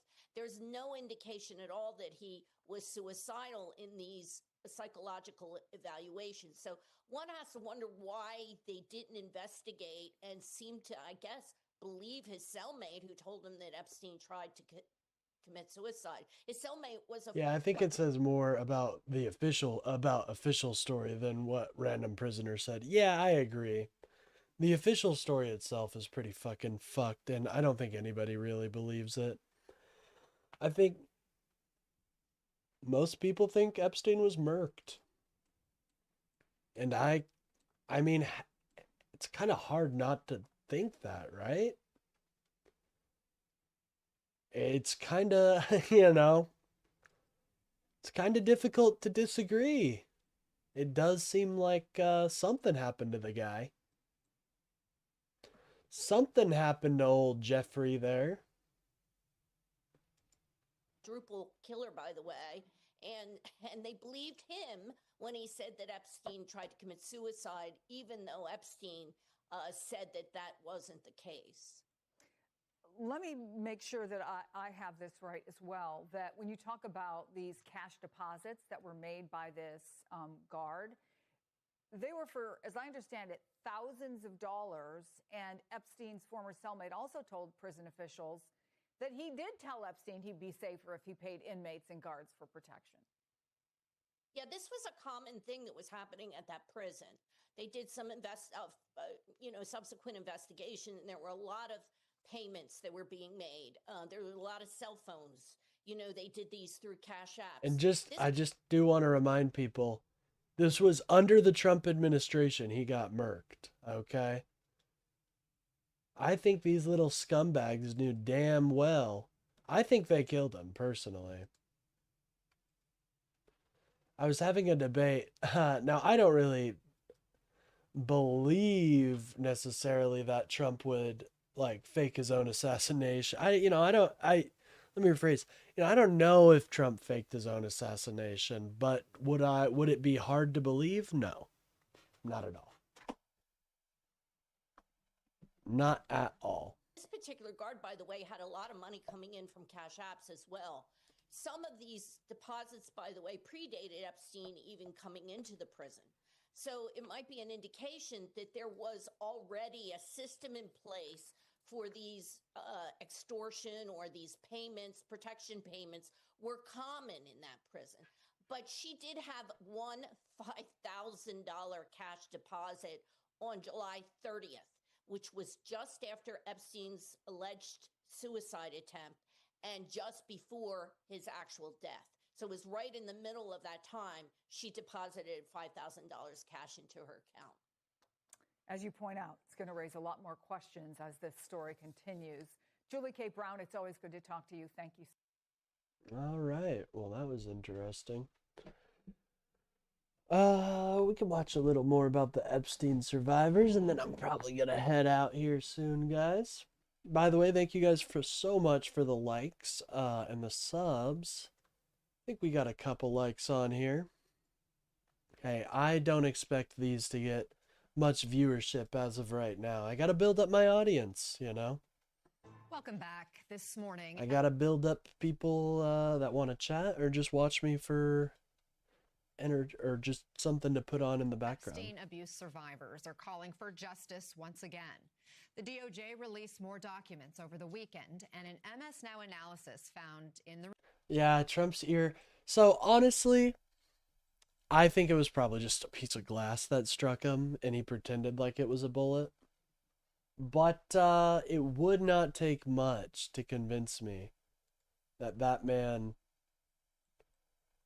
paid somebody to, honestly, I don't want to say that. Never mind. I'm not gonna say that because it devalues. Never mind. I'm just gonna continue on. The release of just 20 documents comprising of fewer than 1,000 pages. The first This is what responsible. This is responsibility right here. Of at least 21 known or suspected survivors were exposed. Some of these names were left unredacted multiple times. This new release coming after reports that the DOJ withheld and removed documents related to a woman who had made accusations against President Trump. The president has denied any wrongdoing. Our next guest is one of the survivors whose name was divulged in this newest release. Danielle Bensky is joining us now. And Danielle, I know this is now the third release where your privacy has not been respected. Yeah. What is it like to have this happen over and over and over again? It's horribly distressing for survivors because, you know, we've had so many conversations with the Videos have been quiet. Oh shit, my bad. Sorry about that, gang. That's the Republicans. We're in offices and we're constantly saying how important the redaction process is and getting it right is. And you would think that after twice already, especially after the last release where, you know, our lawyers talk to them, everybody's, you know, there's been so much conversation around this topic. And then to see it yet again on Friday or Thursday, I believe it was, is just, it's really beyond, I mean, frustrating puts it so mildly. Yeah. It's gutting. It's gutting when you're scrolling through. It's like, you know, we're all in the files a lot of the time to see what's there, what's not there, and make sure that we're placing everything. And you don't expect to see your name, of course, right? And so as you're scrolling to see your name, it just brings up, it really is a level of PTSD that survivors are met with often. Yeah, that re-traumatization. Yeah. That's got to be so, so tough. Of course, the Justice Department has talked about making mistakes. So these are redaction errors. Do you think these could be redaction errors? Do you feel like the DOJ is operating in good faith? I want to. I really want to believe that. I think, you know, I start to feel like a conspiracy theorist because I'm like, there's no way, right? Like, I know. but it does feel like it has to be a choice at some point because there were so many redactions in that document. Like it was a document of 582 pages, I believe. So sad and that we're... most things are redacted. And then to... I'm assuming Dylan is a poet fan. Dylan is a based Chad who has huge hands, big feet, and he's just a tall man as well. I also heard that he has plus like 200 aura points, so he's a pretty based Chad. See my name just blatantly like right there after my full name was redacted on the top. I don't know. I mean, I don't want to believe that it could be to harm survivors. Like but retaliation or something for speaking out? I don't want to believe that. Yeah. But at that point, I wonder if it feels like more of a choice, right, to leave certain survivors' names in. I'm not sure, to be honest, but I know that it just... Thanks for noticing. Anytime, man. Anytime. You know, I can feel the presence of based Chads. And you got that, man. So congratulations. Congratulations, truly. And honestly, it makes a spiral because it brings us right back to that moment of, at that moment, that was a 2008 302. So the 302 is the FBI report from a call that I made. And I just, it just puts me right back in that mindset. So I think overall, the systems have really failed us time and time again. And even back in 2008, I remember law enforcement not really treating us, well, to be honest. I felt like I was always, it was like an interrogation, It wasn't this sense of like, oh, you're a survivor of Jeffrey Epstein's. It was so to the truth, which I understand that they needed to do that. But there was so much fear involved at that age. And so just reading it again and knowing that, the world shouldn't have access to these private conversations about abuse. And so it's exhausting to constantly tell lawmakers that. And yet you've continued to speak out because I know you want this to be done right. Yeah. You want justice and accountability. You want transparency. You want to be believed clearly.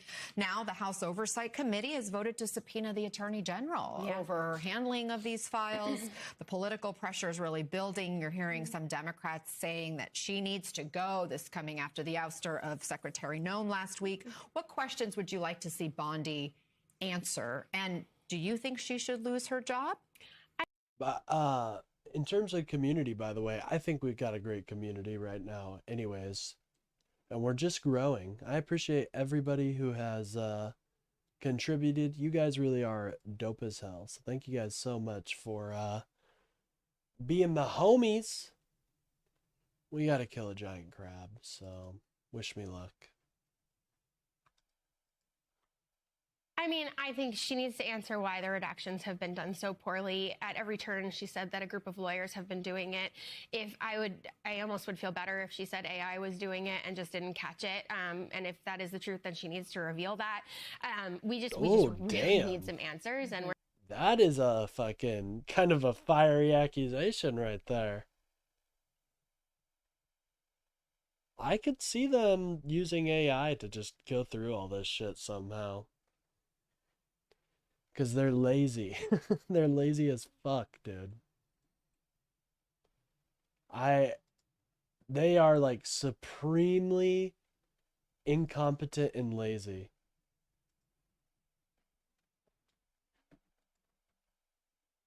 we're so tired of just asking questions and not being met.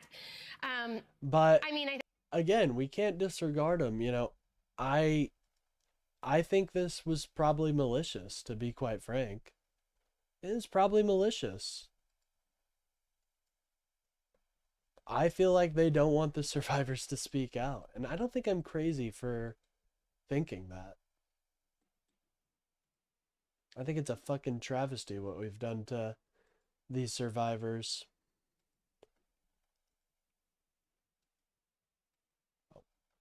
Anyways.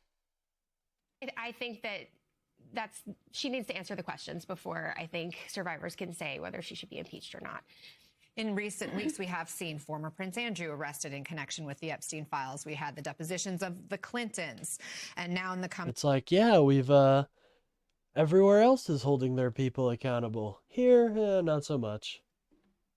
Months, other high-profile figures are expected to testify, including Bill Gates. Commerce Secretary Howard Lutnick has agreed to appear for a transcribed interview. Do you feel like the wheels of justice are turning?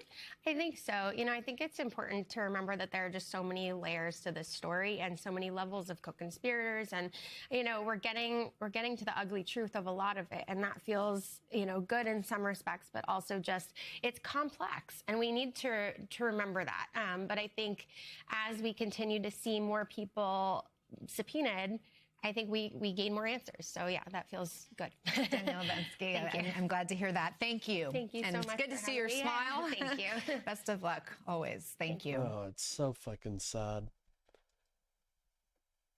And people don't, I swear, people don't really understand. This fucking dude trafficked so many women. Oh, it looks like Warfronts has a new video about their leader. Let's watch this, and then I gotta get out of here. But we'll watch this real quick. Shout out to Warfronts, by the way. They're an amazing channel. You guys should go check them out. They do great videos. And they're really good for normies if they want to get into geopolitics. Very accessible. Fire everywhere. Those were the scenes in Tehran on Saturday night following an Israeli Defense Forces IDF attack that targeted 30 fuel depots and other areas that the IDF claimed were affiliated with the Iranian armed forces. In a video shared with the outlet Iran International, oil depots were burning in 3 corners of Tehran with flames visible in the west, east and south of the capital. The resulting fires were so bright that one resident told the BBC it was as if night had turned into day. Then came the rain. Black clouds of toxic smoke gathered. Yeah, that's going to be great for, this is a great strategy, right? We have toxic rainfall on them, and that will make them like us. It's a good strategy, okay? You guys are just haters. You don't want what's best for the people of Iran. They're celebrating!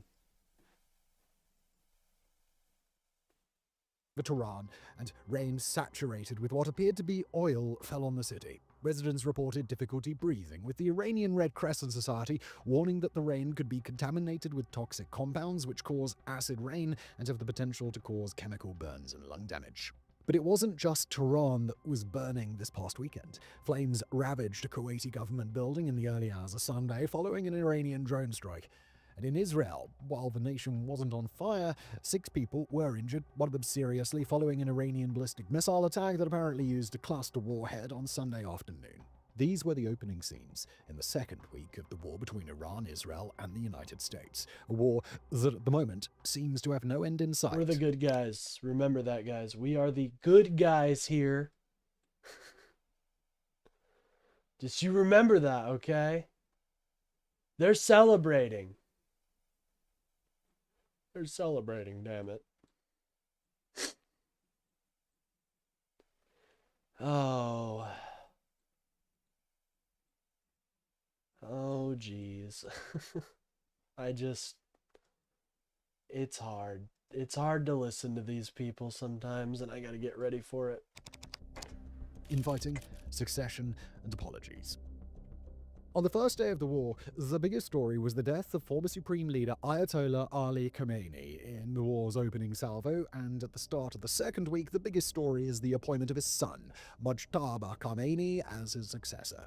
The question of a successor had become a particularly contested issue within Tehran over the past few days, with the infighting even spilling over to social media, with one cleric apparently making a fan page for Mujtaba on the Iranian messaging app Ita that was eventually taken down. According to Iranian democracy activist Mehdi Yajanavad, the infighting created a seemingly irreparable divide between the political and military factions within Tehran, increasing the likelihood that a hardline figure would be chosen in order to bring both sides under the same umbrella. Vali al-Nasser, an expert on Iran at Johns Hopkins University, told the New York Times that Mujtaba fit the bill because, of all the candidates, he was the most ready to quickly consolidate power and assert control over the system.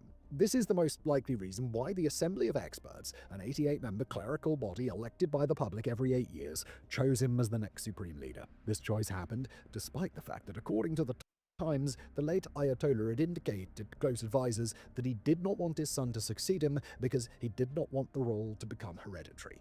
In their analysis, the Times noted that Mujtaba's ascension suggests those in Iran Oh my god, we fucked up. on circles of power, the senior clerics, the Islamic Revolutionary Guard Corps or IRGC, and influential politicians such as the head of the National Security Council, Ali Larijani, had closed ranks at a time of acute crisis. Mujtaba is widely expected to be a hardline figure, even by the standards of Ayatollahs, not only because of his close ties to the IRGC, but also because his mother, wife, and one of his sisters were killed in the strike that killed his father. The news of the younger See this, ladies and gentlemen? This right here? That's not great. Khomeini's ascension was greeted with jubilation among regime supporters in Tehran, who in one video were recorded chanting, "God is great, Khomeini is the leader."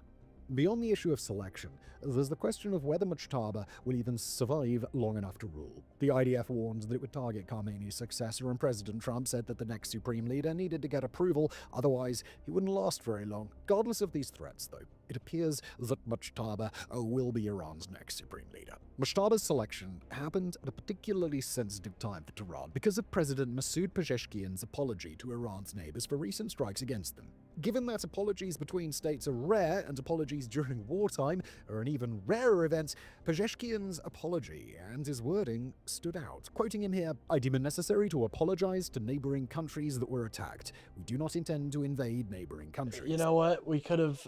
Dude, there are so many better ways we could have done this. We could have corrupted some Iranian officials to eventually turn their back on the regime and give us support. You know, we could have corrupted the president and had him be like get military factions to join his cause. I don't know, man. We could have done so much more. I think my idea about installing CIA assets and essentially, like, it's like planting a seed, right? You got to give them time to grow. If Trump was smart, he would have planted seeds in his first term, and that would have been the legacy. And he could have actually had a, like, legacy that meant something. But that's not what he went with. He decided that this was the best route to go. I disagree, but that's what he thought. He also said that Iranian forces wouldn't attack any country unless they were used as staging grounds for attacks on Iran, blaming past attacks on the fire-at-will policy that the army was operating under. According to several analysts, the apology was an attempt at trying to contain the widening regional fallout to avoid a broader regional conflict. While analysts were trying to figure out the possible motives behind this message, Tehran was angry it had gotten out in the first place. In one of the most open criticisms of Pezeshkian and a sign of the growing divisions within the ruling class, hardline cleric and lawmaker Hamid Rasai called the apology unprofessional. Like, a president, I feel, would be a lot more sympathetic. We should have done Obama plan and begun the process of open trade and healing. Yeah, I agree. There were democratic reforms happening at various points. And I feel like if they didn't, I feel like if we were able to integrate them somehow in the wider, you know, if they, I feel like when a country is isolated, they are bound to do stuff like this. They're bound to try to get a nuke because a nuke means legitimacy. A nuke means they get taken seriously.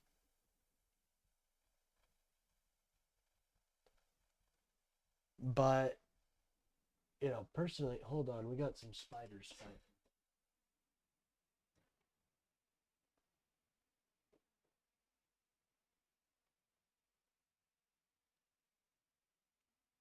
I'm stretching.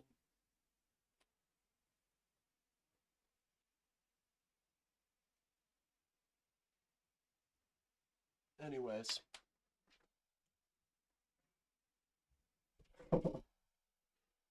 I hate when spiders fight. They shouldn't fight each other, man.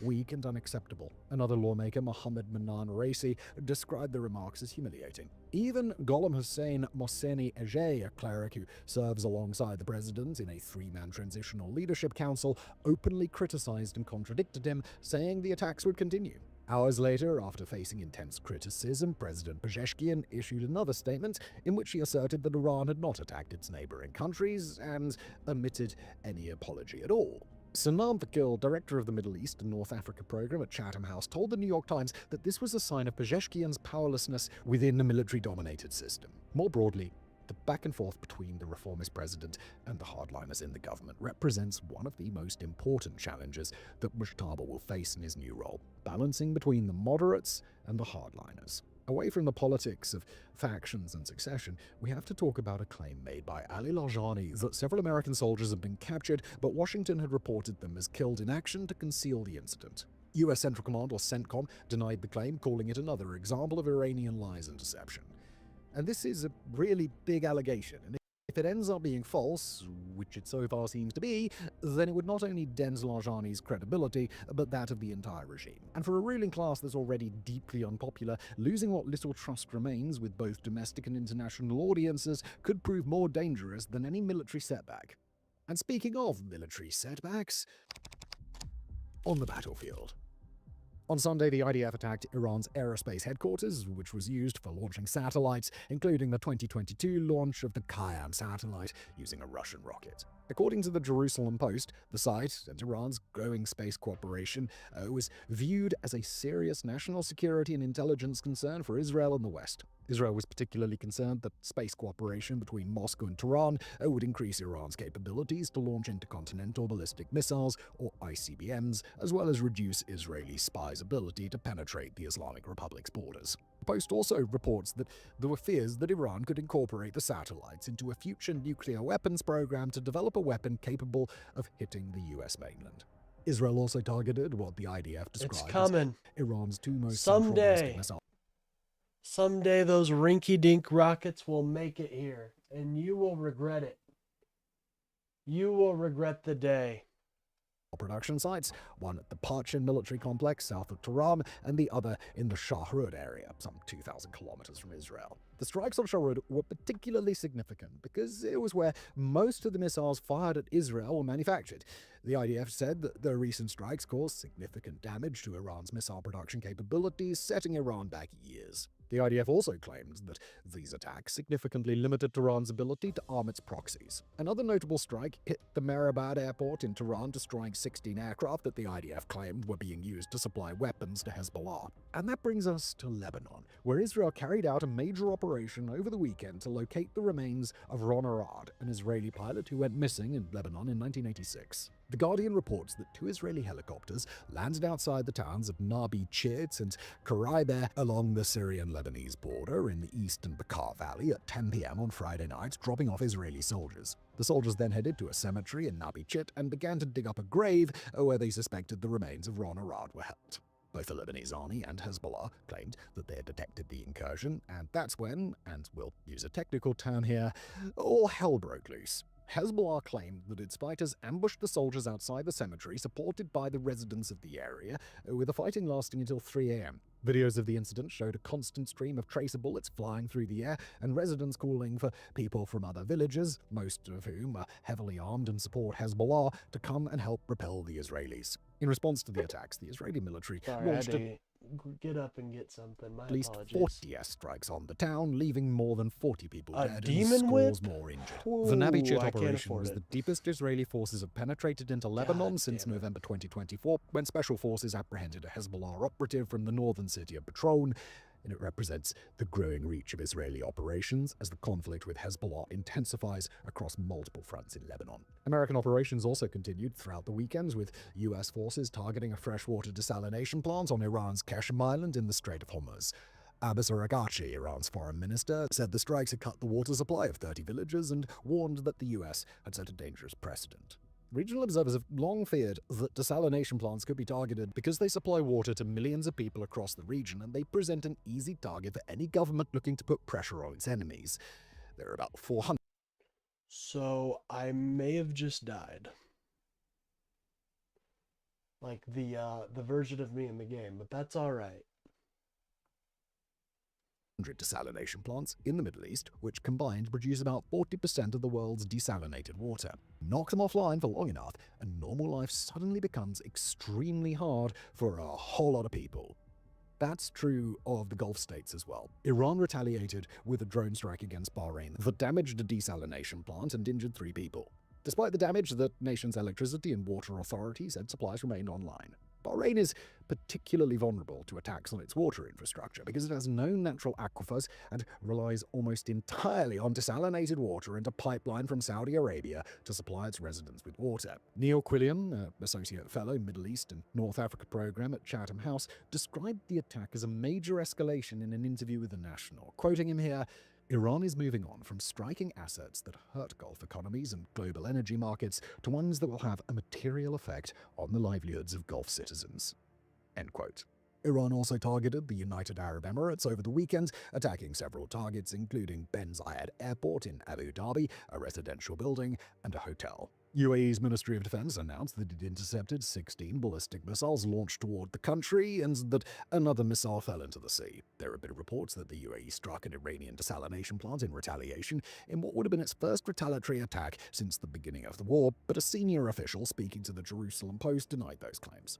Another source close to the UAE that spoke with the Post accused Israel of leaking reports of its attack in Iran and claimed that Abu Dhabi was struggling to understand Israeli conduct and the nature of briefings coming out of Jerusalem. Such a statement indicates one of two things: either an attempt by the UAE to distance itself from strikes on civilian infrastructure, or a sign of growing tension between Abu Dhabi and Jerusalem over how the war is being conducted and communicated to the public.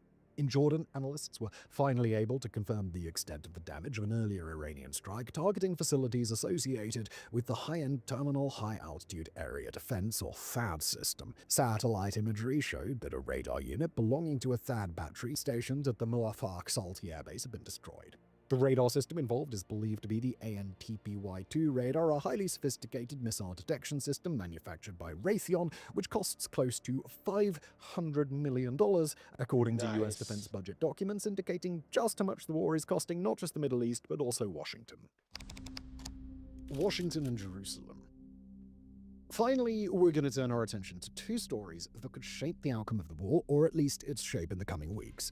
First, according to Axios, Israel's strikes on 30 Iranian fuel depots on Saturday went far beyond what the US expected when Jerusalem notified it in advance, sparking the first significant disagreement between the allies since the war began.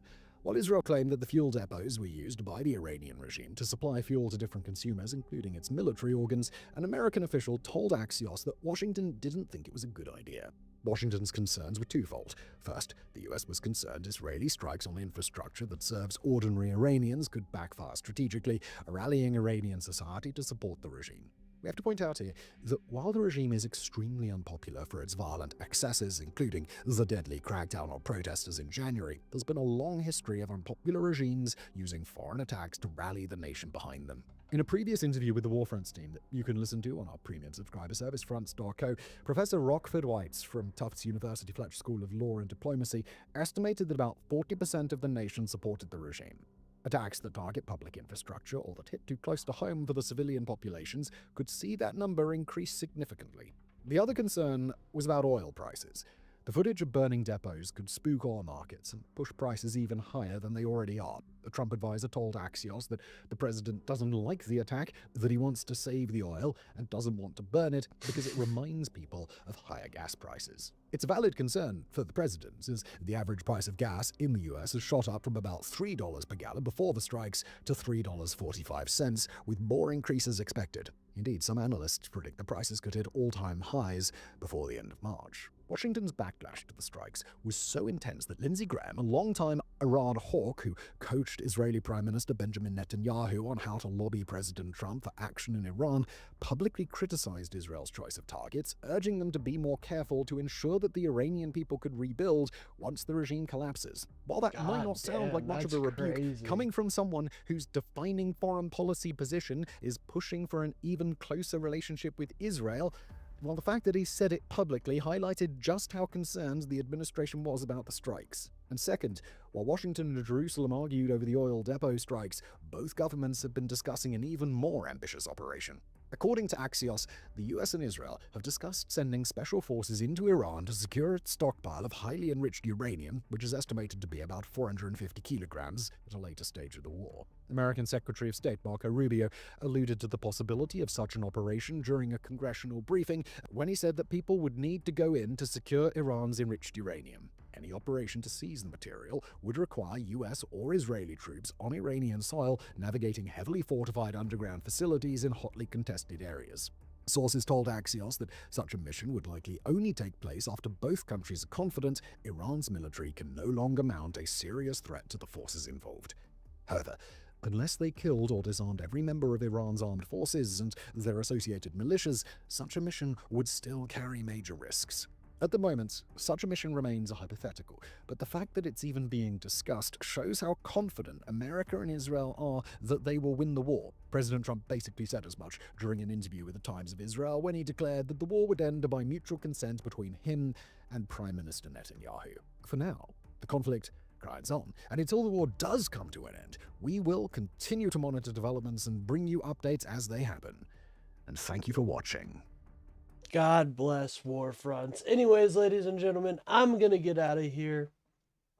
I gotta get ready for tonight's stream. Got some chore or fucking errands I need to do.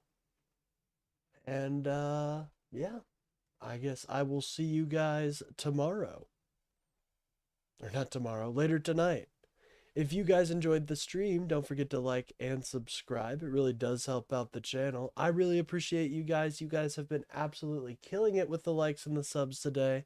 So thank you so much. If you guys feel like supporting the stream, feel free to send me a donation on Ko-Fi. I appreciate all donations. I really do. No pressure though. No pressure. Anyways, let me get up the ending music and I'll see you guys later tonight.